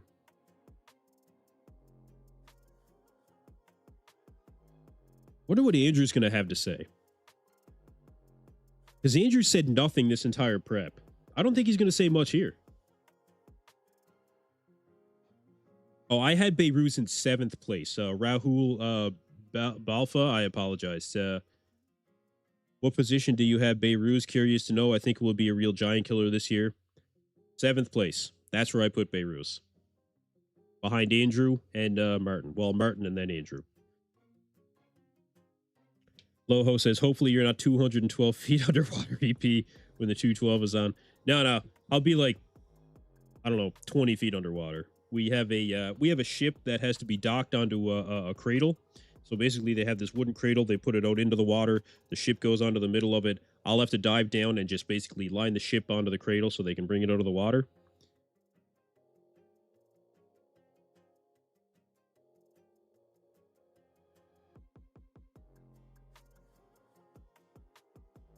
Beirut says that tomorrow we'll see a version of him that we've never seen before. I believe that.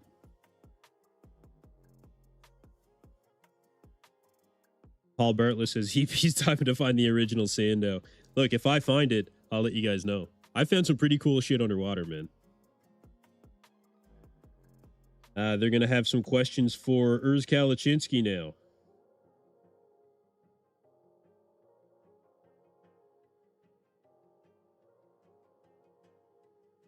Maybe Urs, actually, yeah, Urs does look pretty depleted right now.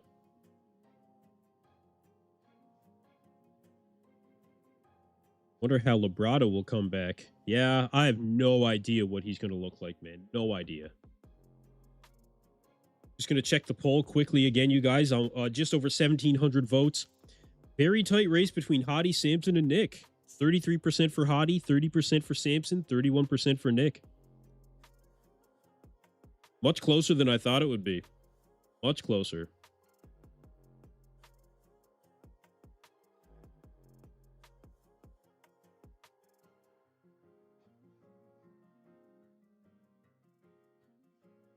Dennis James saying, asking him what his mindset is about how people are saying that Urs could end up in the top 10 this year. Yeah, 6% for Derek, I know.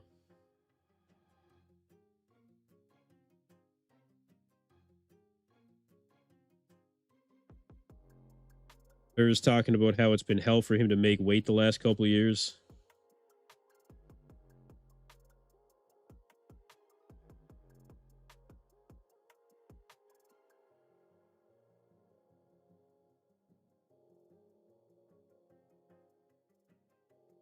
Yeah, he's very happy that he's getting to do the open and not having to cut a bunch of weight and all that shit. Yeah, that must have been I think that Urs is really going to come back, I think, next year and be very, very competitive. We'll see how much size he can gain. You know, you got to think, if he already gained 30 pounds in 1 year, how much is he really going to be able to gain next year? No, that's one question.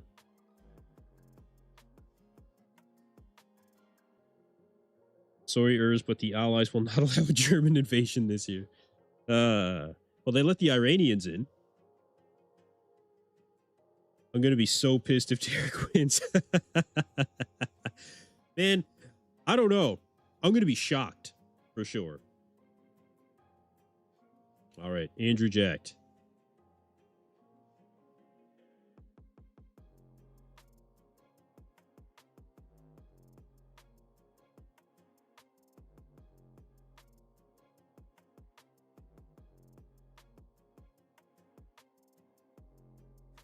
Okay.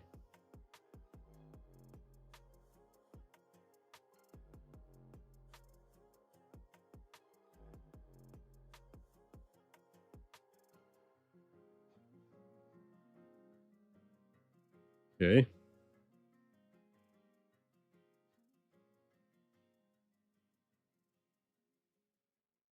Andrew saying that he says that he really is just so relaxed because he hasn't been on anybody's radar.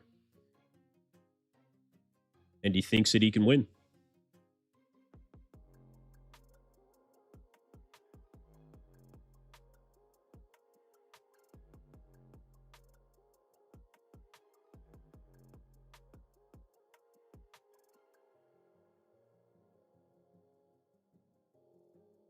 Nick saying very definitively that he will be Mr. Olympia on Saturday night.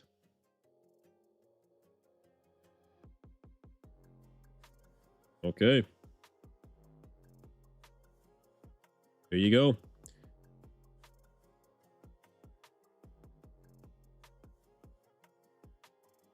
Well, there it is, you guys.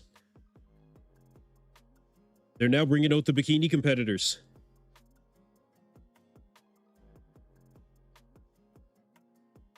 That was it. Yeah, that was it.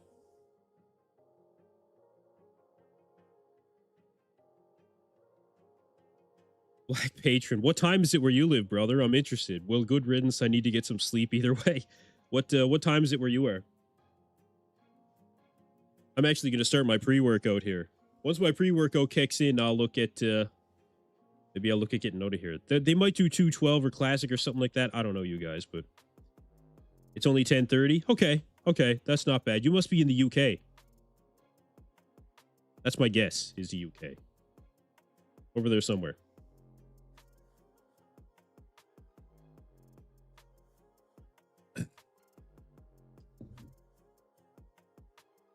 This is where I'm going to switch off. Thanks for the updates. Thank you for being here, you guys. I will be live again tomorrow for the prejudging for the men's open.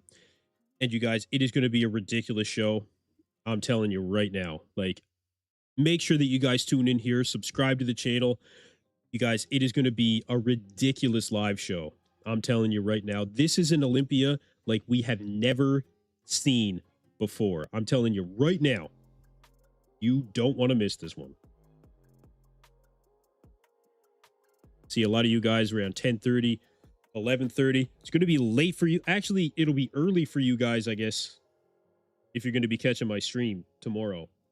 It'll be 10 o'clock here when I have to start my stream. So I will check the I'll check the times for you guys right now. Okay. The Friday, so the Friday finals, which is what they're calling the prejudging for the men's open, that starts at, let's see, 5:15 Vegas time. So that's going to be 5:15. That's 8:15 Eastern time, 9:15 Atlantic. So, Black Patron, if you are 4 hours ahead of me, then let's see, that would be 10. That'd be 1:15 a.m. for you. Loho, that would be 2:15 a.m. for you. Shelty, that would be 2:15 a.m. for you. Or is that right? Loho, if it's 10:30 where you are now, you're 5 hours ahead of me. 9, 10. Yeah, so it'd be 2:15 in the morning for Loho. It would be 1:15 in the morning for Shelty, and yeah, that kind of sucks. But look, I'm gonna be up for it. I don't care what time the damn thing starts. The Olympia comes around once a year, and you guys, it is going to be, like I said, a ridiculous show. So the open prejudging, they did also say that the open competitors are going to be on earlier this year. So they are finally listening to the competitors and the fans and the everybody really by saying we're going to have the open guys on earlier. I mean, thank God. Thank God. There's 7 divisions tomorrow. And hopefully they'll have them on. I think it'll be probably somewhere in the middle, is my guess. That's going to be my guess. I'm going to start at 9:15 Atlantic regardless. So again, that's 5:15 Vegas time. That's Pacific time. That would be 8:15 Eastern and 8:15 Nick Walker time. Yeah, that's right. That's when it's going to start tomorrow. Absolutely, yeah. I can't see where the open prejudging is listed. It's listed under the Friday night finals. That's what it's under. So just if you look at the Olympia production stream, it'll say Friday night finals, and that's the stream that you're going to be looking for.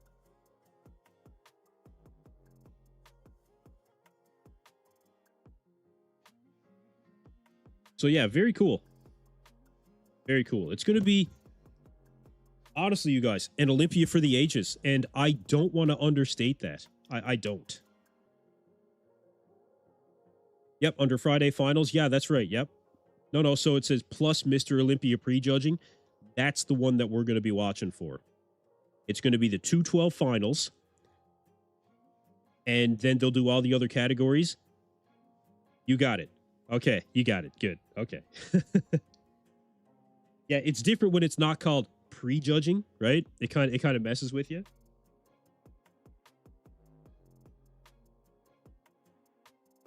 Paul Bartlett, good night, friends. Thanks for another good one, EP, and good luck with the dive. Peace, bros.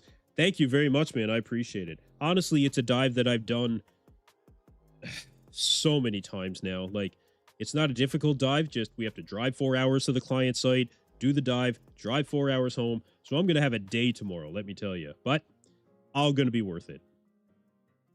Yeah, so it will be 2:15 a.m. where you're at, yeah. Yeah, I don't know why they didn't have Bonac or Rubiel Mosquera. They didn't have Akeem. you know what? That's one thing that we can say. The press conference this year, not great. You know, not great when it comes to the press conference, you guys. We have definitely seen better press conferences than this. I don't know why they won't just go back to the format the way it used to be. Why would they not just have the 16 top guys or 10 top 10 guys, whatever? They had a few from 212. They had a few of the big names from Classic. Even some of the women's divisions. What was wrong with that? You know, it made for better conversation. We didn't get to see Nick speak to any of the top 4. None of it. None of that happened. I wanted to see Nick talk to Derek. I wanted to see Nick talk to Samson. I mean, we didn't get to see it. Well, I mean, the top 3. I mean, Brandon, fine. Maybe Brandon will bring something substantial this year. The Olympia missed a big opportunity by separating Nick Walker from Derek, Samson, and Hottie. A big opportunity. So, when it comes right down to it, that's 2. That's 2 at this Mr. Olympia. First off, not having the classic physique division showing publicly the height-ins and the weigh-ins. That was 1. That was the first mistake. Number 2, not having Nick speak with Derek, Samson, Hottie. Big mistake for the Olympia to not really put some draw on the competition that way. What do you guys think? They should bring Kai and Phil on stage for every Olympia. Maybe if they could fist fight. Let's not kid ourselves. You just want to see Nick talk. Nah, I mean, look, Nick has said what he needed to say. I just wanted to see what they may have said to each other about maybe some of the back and forth.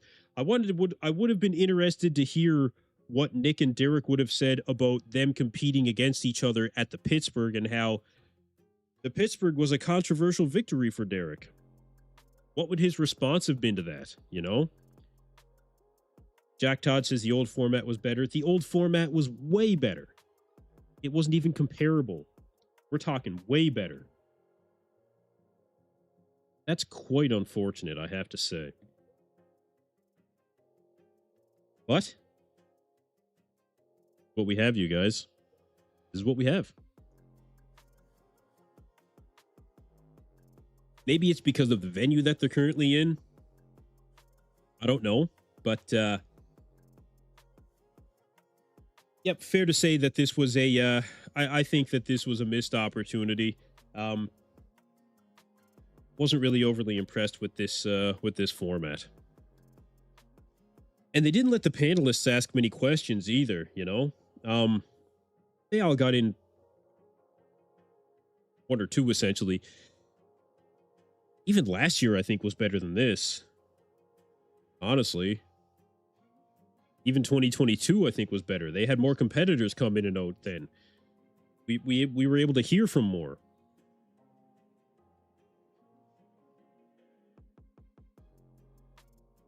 All right. Well, they've got one of the women's divisions that are... Oh, they're bringing out Classic. Okay. Okay. We'll stick around for this.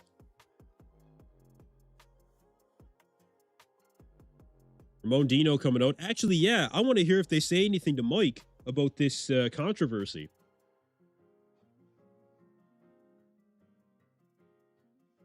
Ramon Dino on stage.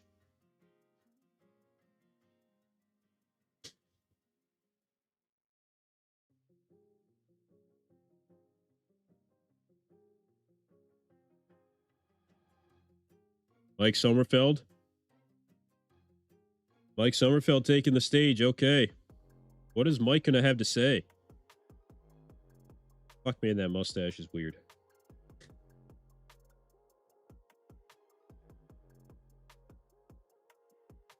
The Olympia of missed opportunities and motivational speakers. Yeah, really, though. Yeah.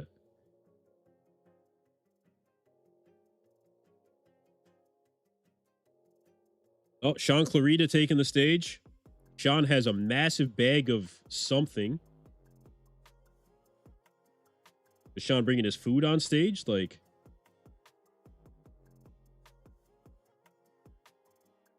look at the bag that Sean dragged on stage. Oh my God. Yeah, I don't know what Sean's doing with that bag. That is like, what could he possibly have in there that he would need for the 10 minutes he'd be on stage for the press conference? Keon Pearson taking the stage.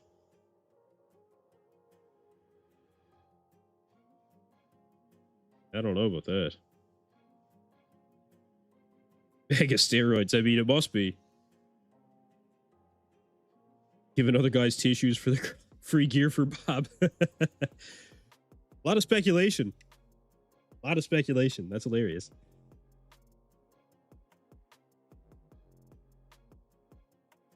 Okay, I hope Fouad asks him what's in the bag.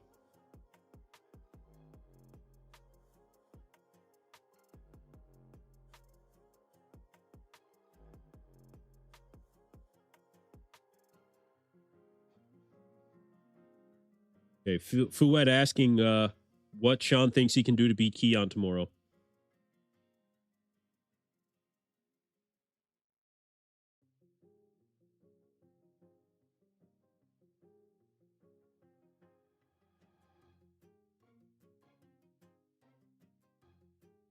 Says he's bringing the aesthetics and the hard rock grainy muscle look with a few extra pounds.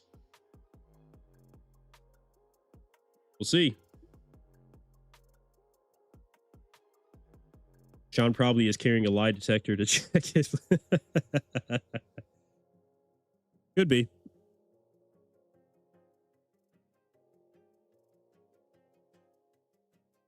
Asking Sean if he thinks Keon should move up to the open. Oh, okay. Keon asking about that.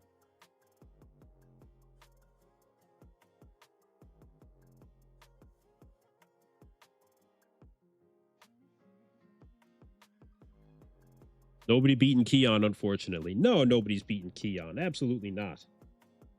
Absolutely not. Keon is going to have such a dominant victory.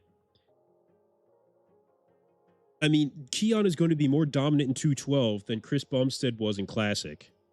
That's honestly what the margin is going to be.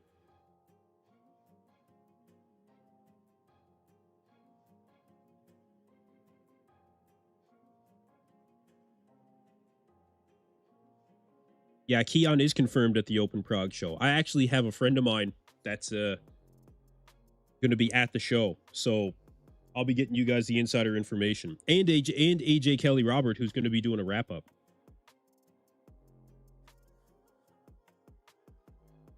Asking Mike about his height and his weight.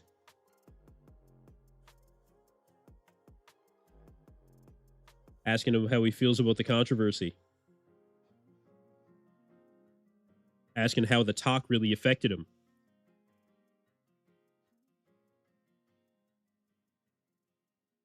Said there was a lot of pressure.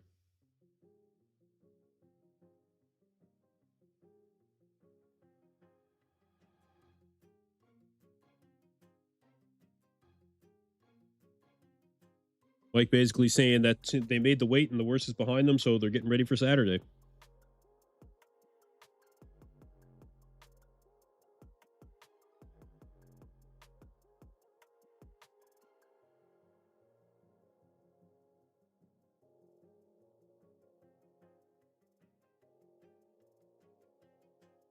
Oh, hold on. Dennis James was going to ask about the officials. Yeah. Yeah. Yeah. He asking Mike what he weighed.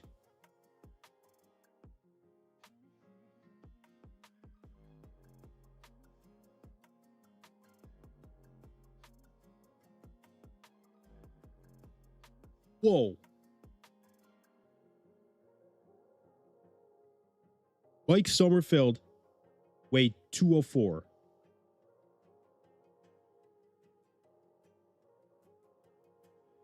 Mike Sommerfeld weighed in at 204 pounds, which means he was below the 5'9" mark that he was previously. Mike Sommerfeld confirming he did have to shred down to 204 pounds. Is Mike getting height surgery? 100% not. Yeah, Mike confirmed. Dennis James, thank God for Dennis James. Only one that pushed to ask the question, what Mike Sommerfeld weighed at the Olympia. When he weighed in, now we know that he sucked down to 204 pounds. He actually said that he went down to like from 14 pounds down to 204. So I don't know what 204 puts him at for it. I don't know what the exact height category is, but it did put him in the lower height category below 5'9". He didn't say what his height was.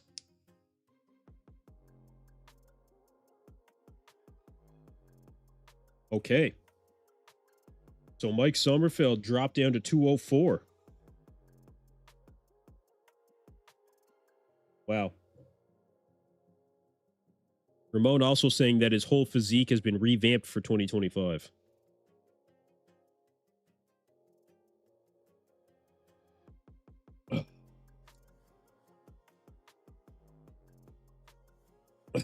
I may need another pre-workout by the end of this. It just so happens I have some right here. Code EP10, BayouMuscle.com. So Mike lost 14 pounds total is what he said. He said he lost 14 pounds. Wow.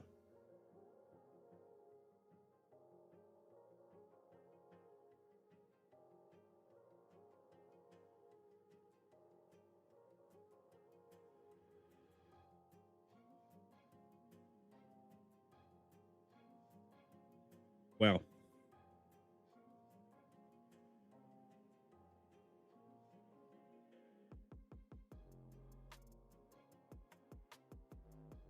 Oh, my phone is starting to blow up a bit. Very interesting.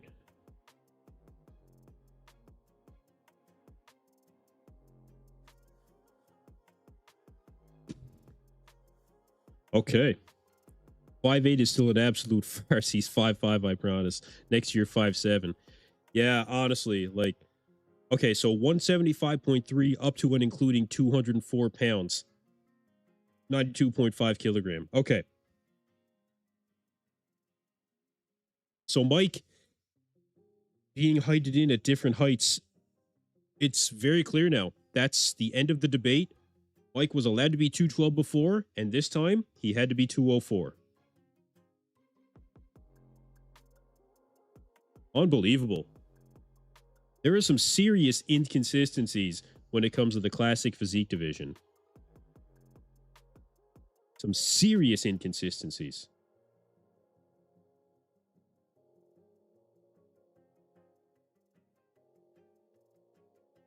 I don't even know what to say. I mean, this doesn't make any sense. Well, it does make sense because there's just inconsistencies when it comes to the heighted in process. I really wish we could have seen it actually take place when they were heighted in. Very, very unfortunate that we didn't end up getting to see that, you guys. God, that's just too bad. Bob said that there was 10 officials around. I think that's probably an exaggeration.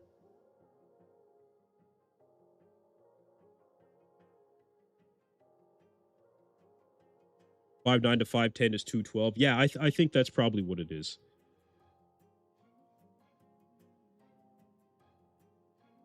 Paul, you say you have a photo with him and he's 5'5".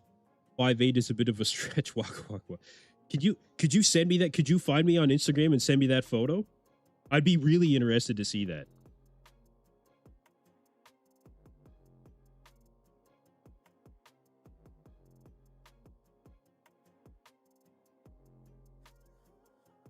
Yeah, so if Mike was 175.4, he could have been 212. That's what it seems like, yeah. Bob himself counts as 5 officials.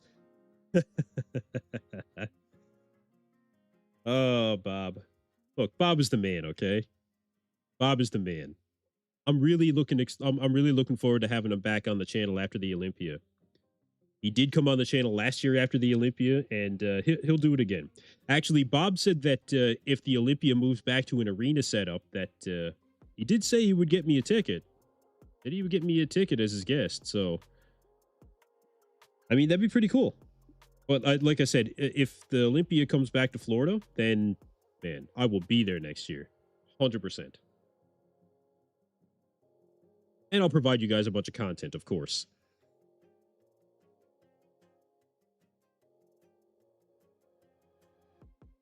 Imagine the interviews. Oh, man. Anyway, these women's physique competitors got some crazy physiques. Yeah, they do, man. The first one that came out, I don't remember her name. Crazy abs. Crazy. That pre-workout's kicking in. Ugh. I'll have to get another scoop. Yeah, look, that's man.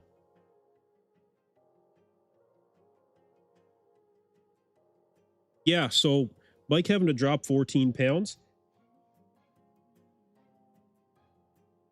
That's kind of insane. That's kind of insane.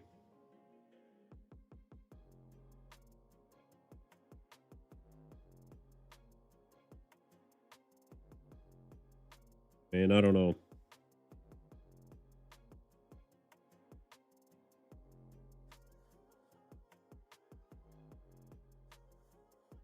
Well, Mike put in the work. Got to respect that. I mean, I do respect the fact that he put in the work. And look, the more that I talk about it, the more I am kind of on the side of Neil Hill, that regardless of the process and the inconsistencies, and if you think that Mike cheated height or whatever like that, like regardless, they did set out the rules, if it is true, last year saying that they would not be reheighted. So, I mean, if you're given that information and you prep based on that, and then, you know, they end up putting it out there that you are going to be reheighted the week before, then yeah, I mean, that's a major issue. But I mean, Mike did it. Dropped the weight. He made it at 204, and he's probably going to be Olympia champion, you know, in Classic.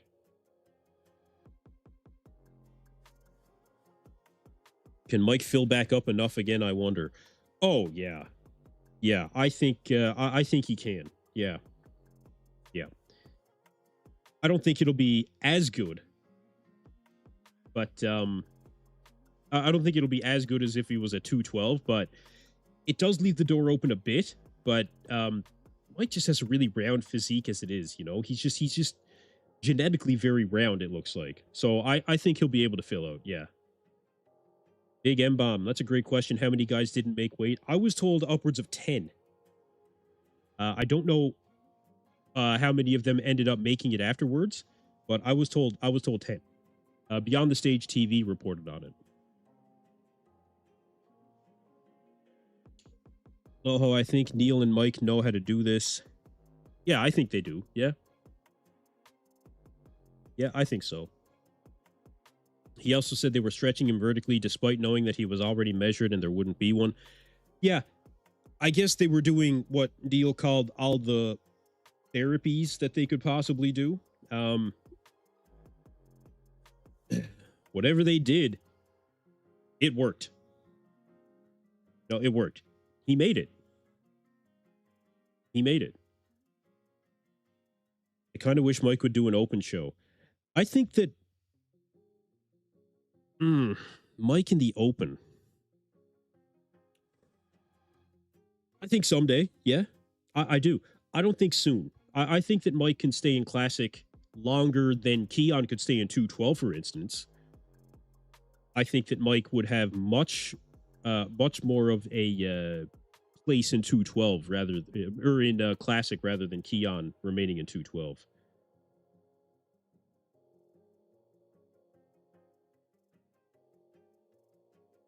It's all so full of shit. It's a joke. Another good workout. Now let's go and get my legs and head pulled for weight. Come on. Yeah, it is ridiculous to think about that, right? I will never forget the video where Stefan Matala, when he was doing Classic, he had like in the auditorium in like the first 2 rows, he had his coach Hassan NFC on one end of him and another guy that was on the other end of him, and they were just violently just pulling the guy back and forth. Hassan had him by the legs, another guy had him by the arms, and they were just violently pulling this guy back and forth to try to stretch him out. I was like, this guy's gonna end up in the fucking hospital, man. Like, it was ridiculous. It was ridiculous. Like, oh man, they need to standardize this process so that guys can avoid this nonsense. Whatever it is they plan on doing, whether they just give the height one time when you get a pro card, or it doesn't matter as long as it's consistent. That's it. You know, it's not that hard to figure out. It's just not. We need to be able to just avoid these situations in the future. Loho says Mike will probably go open at some point rather sooner than later with all the IFBB shenanigans. I mean, maybe. Like I said, no matter what happens now, I do think that there's going to be a little bit of an asterisk next to Mike's name, regardless of what happens. I think that part of that is the fault of the IFBB / Olympia by not publicizing the height-ins and weigh-ins. But regardless, it leaves a question mark now. No, it leaves a question mark.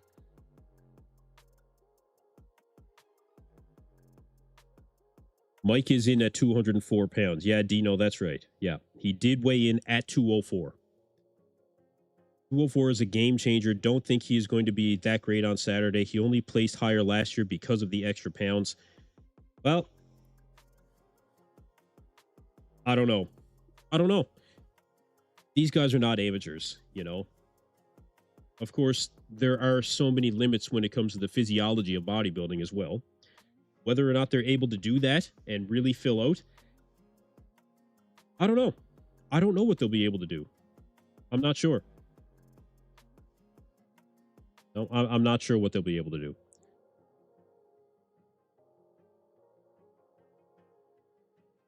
Yeah, the whole thing does need to be reevaluated. Just put it as one system, you know? Make it consistent and be done with it. This is ridiculous. It takes away from the classic physique division, you know? It takes away from the legitimacy of competition in an already subjective sport. You don't need to add any more. Subjectivity isn't the right word, but you don't need to add any more ability for discrepancies to be able to question whether somebody has won or not beyond the judges table, because that's always going to be there, right? The questions will always be there when it comes to the judges' decisions and what we think about the judges' decisions as fans, because there are calls that are made that sometimes we adamantly simply disagree with, okay? Even marginally disagree with. Those conversations happen. We don't need to add anything beyond that when it comes to the subjectivity of the sport and bodybuilding. We already have enough to question, and adding anything more just removes the ability to have civil conversation, we'll say. It just removes that. Appreciate you guys being in the chat. Appreciate you guys sticking around. I think C-Bum is glad he got out of Classic because his supposed height was also a bit suspicious. Yeah, I did hear that about C-Bum. More post-retirement than anything else. So Ramon, he's between 5'10 and 5'11. I honestly don't know what his height is. I'm not sure. Paul Bartlett says, I'm saying just let a guy choose where he competes. I genuinely think this is the perfect solution.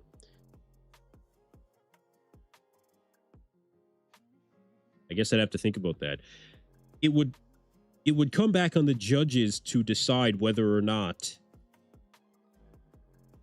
competitors would be penalized in Classic for being too big. I don't think judges want to be put in that position. I think that the judges want to be able to really just judge based on the standard of whatever is set in place, beyond them making a determination of what's too muscular for the division. Again, it's already a subjective decision regardless of that. So I can understand why there'd be you could go on both sides of the fence for that one, I think. Yeah, and this is just it. We don't want to overcomplicate it. You're right, Black Patron. This is where things can get overly complicated. I think that the height-ins and the weigh-ins are proper for the division. This is not uncommon to things beyond bodybuilding. Boxing, UFC, continue. I'll do heights and weights. Well, I know they do weights anyway. I don't know about heights, but regardless, I just think that the system has to be in place as just one system that's done throughout the entire world. Maybe just simplify it and say, look, when you get your pro card, here's your height, and that's it. And for everybody else that's already a pro, do your height once, and that's the end of it. That's it. Imperfect system, somewhat, but at least we wouldn't have to consider this anymore. It would be what it would be, you know? If you have a spine that compresses during a flight like Michael DeBull claimed he had, oh well, you know, it's not a perfect world.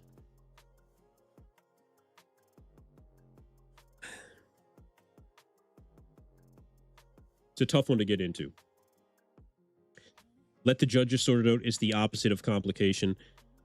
If Logan Franklin wants to compete in Classic, boom, done. Doesn't need to weigh in, he competes in Classic. But when the judges have to get into, like, let's say the judges make a decision between first and second at the Olympia in Classic, and they have a competitor just for conversation's sake, right? They have two competitors, and I'm not even going to use names. Got one guy that is peeled to death and shows up with great flow, great symmetry, but he's bigger than what some may consider classic. You know, you could consider even Mike Sommerfeld if you want to put a name in there. A lot of people say Mike is too big for classic. So if you're going to remove the weights and the heights, and a judge decides that Mike is too big, and the feedback comes back that he's too big, then what are people going to think about that feedback? You know, what is a competitor going to think about that feedback? Do they just suck it up and go up to the next division? I mean, maybe. It's a possibility.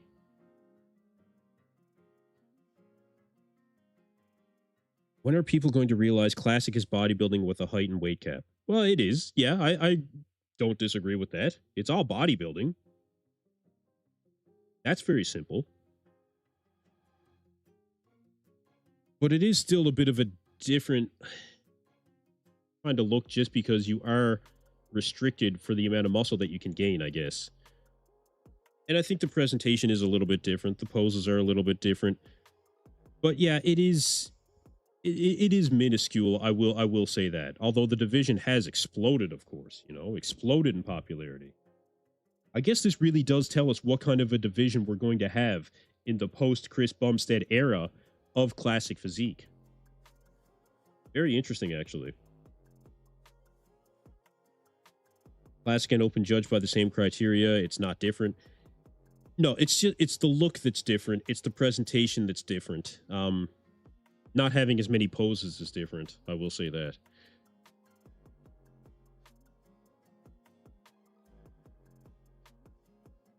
Cheating height stupidly, yearly height ins. It's all too crazy. Just remove the height. Maybe. Yeah, maybe. I should look at getting some panelists on the bodybuilding breakdown that have some experience with some of this, you know? How interesting would that be? Wonder if I could find guys that do the height in process or if they'd even be willing to speak with us. I should start asking some questions. Just call it the minor leagues. Yeah.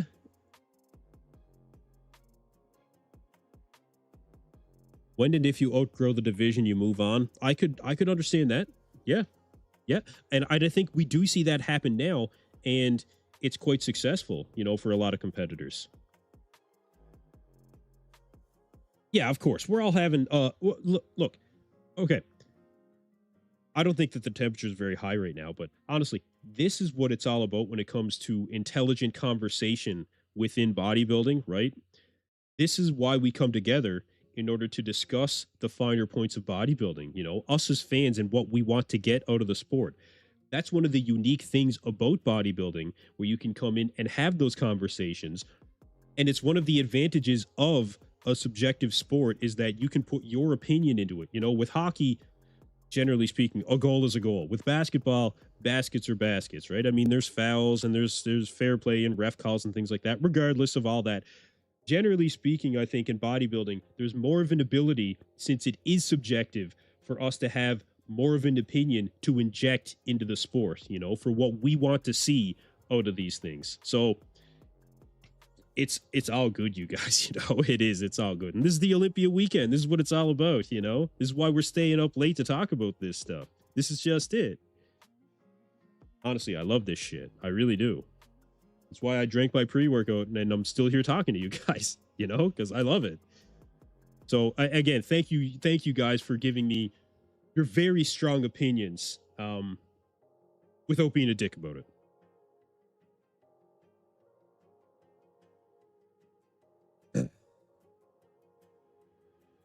Mike said himself he was 170 something. No, Mike said that he weighed in at 204 and that he dropped it he dropped 14 pounds total.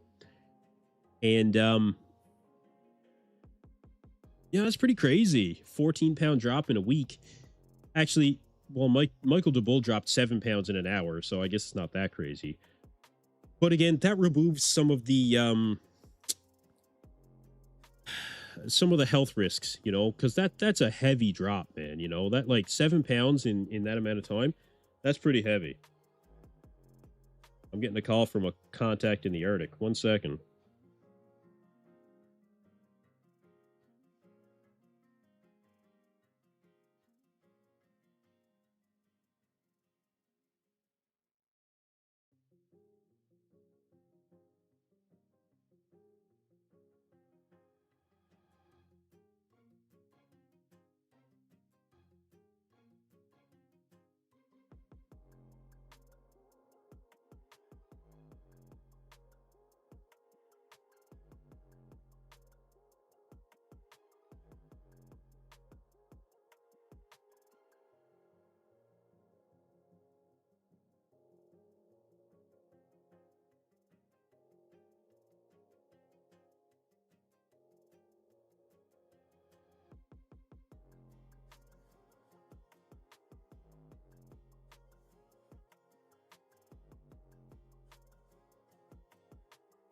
Okay, very cool. I'm bidding on a project in the Arctic region. I'm doing some derelict vessel surveys. So that was just a supplier that I was looking at getting some stuff off of up there. Very cool stuff. My life outside of bodybuilding. Yeah, Michael DeBull didn't make weight. Oh, have a good one, Black Patron. Later, bro. Thanks for being here, and I'll look forward to seeing you the rest of the weekend. Yeah, Michael DeBull didn't make weight, and he had to drop 7 pounds in an hour. Crazy, right?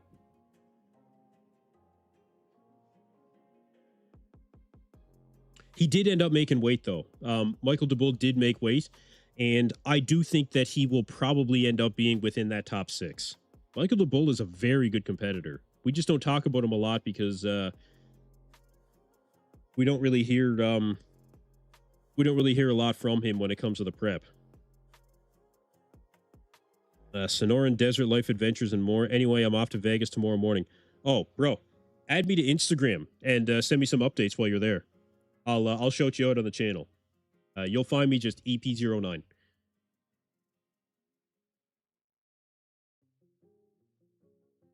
Botball reads, I think Neil Darwin also had to drop like 6 or so pounds. Yeah, I think you're right. Yeah.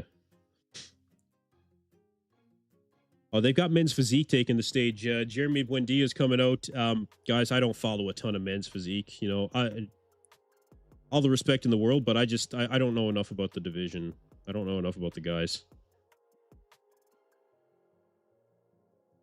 Nick the Brick for the win. Nah, I think Nick's going to do all right, man. I think Nick has a very legitimate chance at winning. Make no mistake, Nick has a very legitimate chance at winning.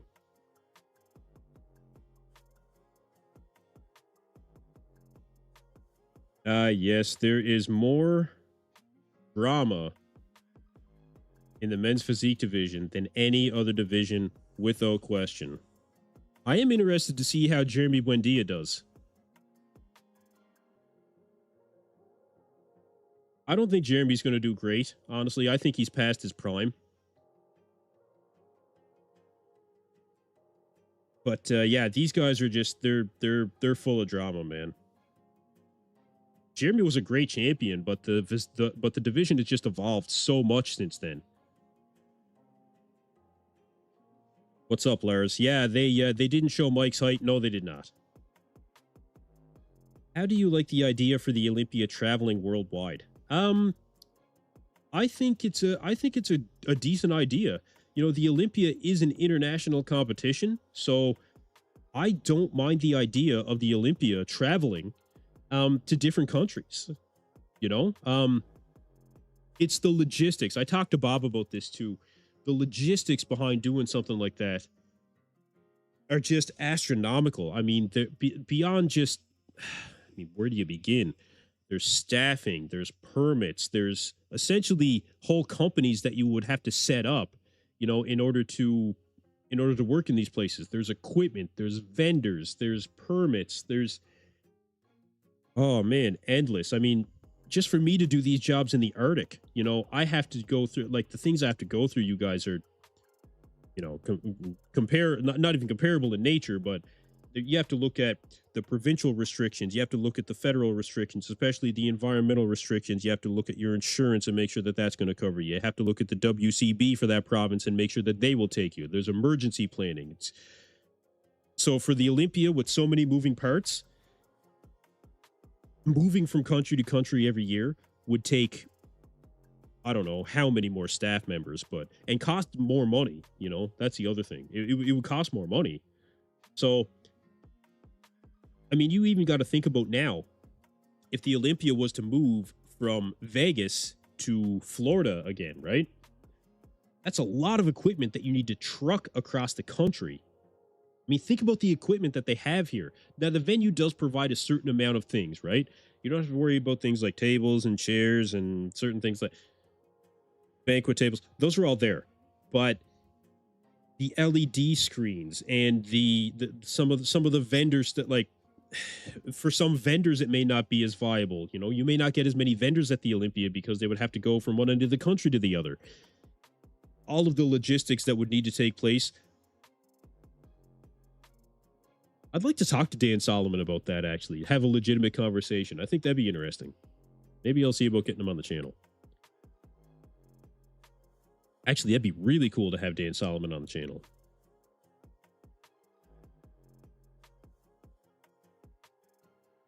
I would love to see the Mr. O back in New York City. They've been there 10 times already. Now, I think that would be cool. You know, I would go to New York for that. And I wouldn't go to New York for many things, honestly. I just don't have any interest in big cities, right? But I would go to New York for the Mr. Olympia. Absolutely, I would. That would be a cool idea. If it's in Florida, all the better. I'll be there next year. If it is there. I've heard rumors. But I think it would be cool for it to be in New York City, yeah. I mean,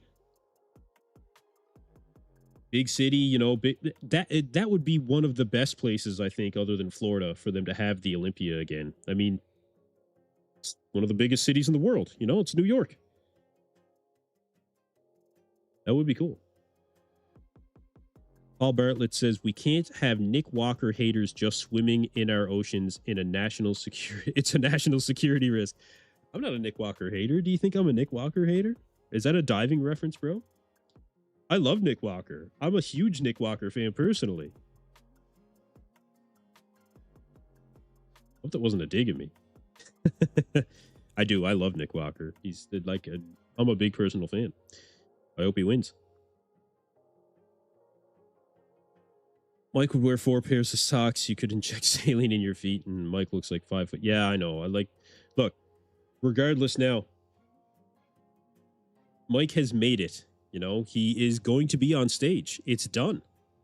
Regardless, it's done. Now, as for the asterisk next to his name, that's a different story, right? That's a different story altogether. But it is It is controversial. There's no getting around it. It is controversial at this point.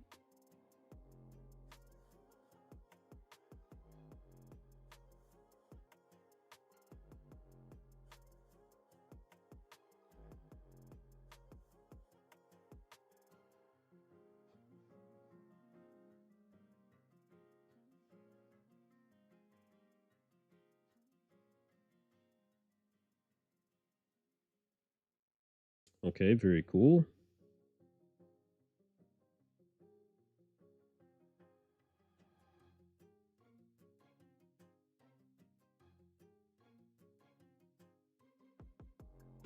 Mike said in German to DJ, he's only we saw that. Yeah, we saw that. I saw the video.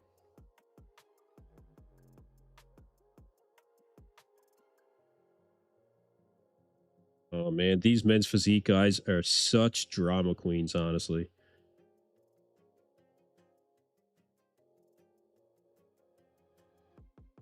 Ali Bilal is showing some abs, bro.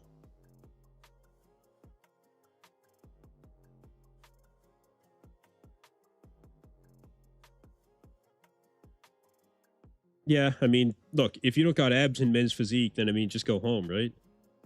In any bodybuilding division. That's great.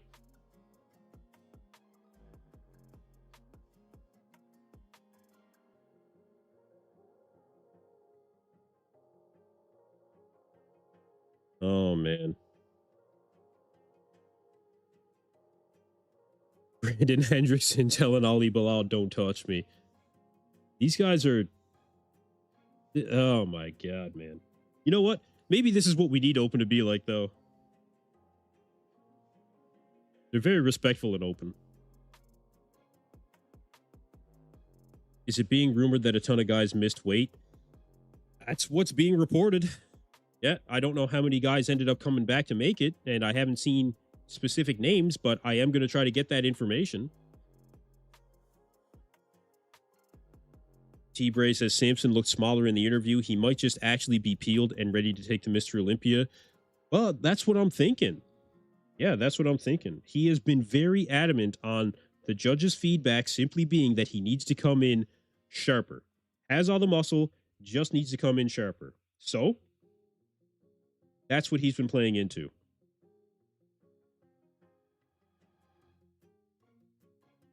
We'll see.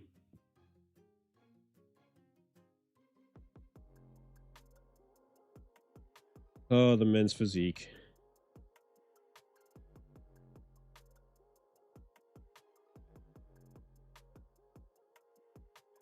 I bet Sebum and Ian will be back on stage. You think? I mean, Chris Bumstead didn't get to have his time speaking at all.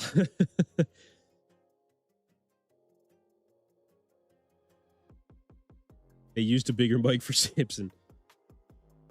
Sebum is 280 right now training with Ian. Wow. Derek got a tiny little mic. We'll see who takes home the we'll see who takes home the title. We'll see who takes home the trophy. Looking at the just looking at the poll one more time, you guys. Almost 2,000 votes. You guys are killing it. This is a very, very tight poll. And you know what? I'm going to take this and I'm screenshotting it right now. And I will have this for tomorrow so we can recall where everybody had Nick Walker, Samson Dauda, Hadi Chupin, and Derek Lunsford before the prejudging, the day before the prejudging. 31% for Nick, 30% for Samson, and 33% for Hadi. 6% for Derek Lunsford.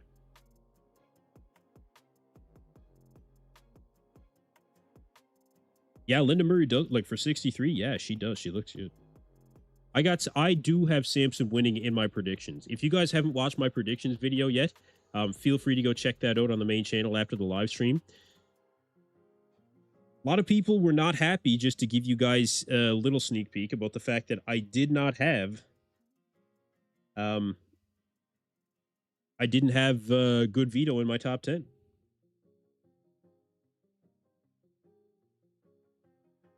So that's one little sneak peek that I will give you.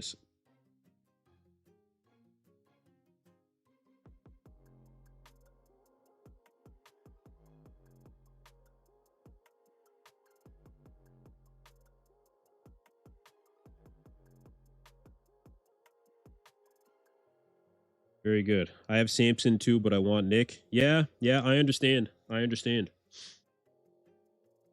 I want Nick to win as well. I do. I don't think he will, but I do want Nick to win. I don't think that the judges are going to give it to him, unfortunately.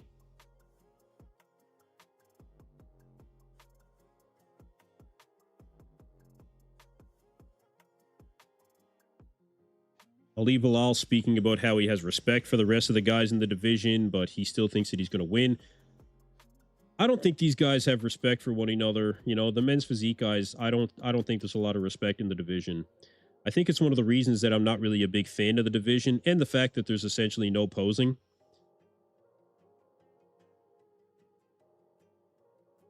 Yeah, I'm not big. I'm not big on the division at all.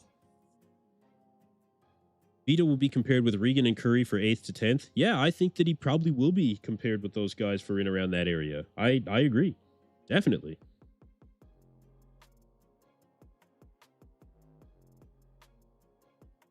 Yeah, I agree. Antonio, yeah, I've got Tonio in 9th place in my predictions. Just behind William Bonac.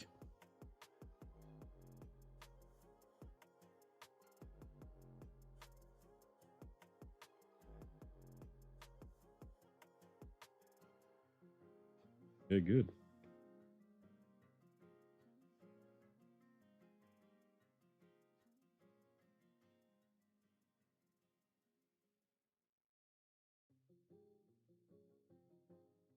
Okay, last question from the panel.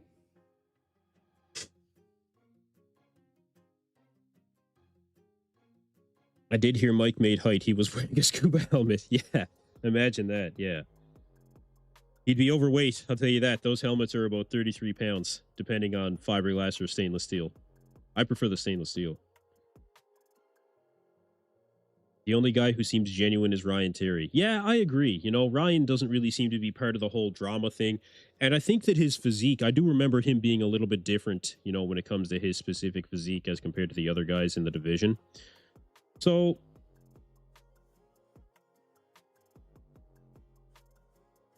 I think he is. I think Ryan Terry is what I would like to see, you know, men's physique be more of.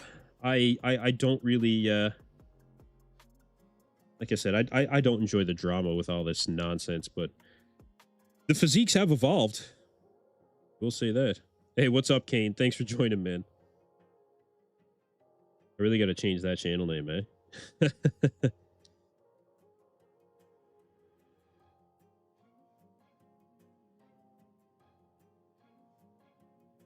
Nah, Mike didn't have a mohawk, though. We don't know what Mike had for hair. We don't know what Mike had for hair. We don't know if he was heighted at his hair. We don't know if it was pushed down to his skull. We just don't know. Just don't know. Like I said, that was a real fault of the IFBB. All right. That is the end of the press conference, ladies and gentlemen. That's it. It is over.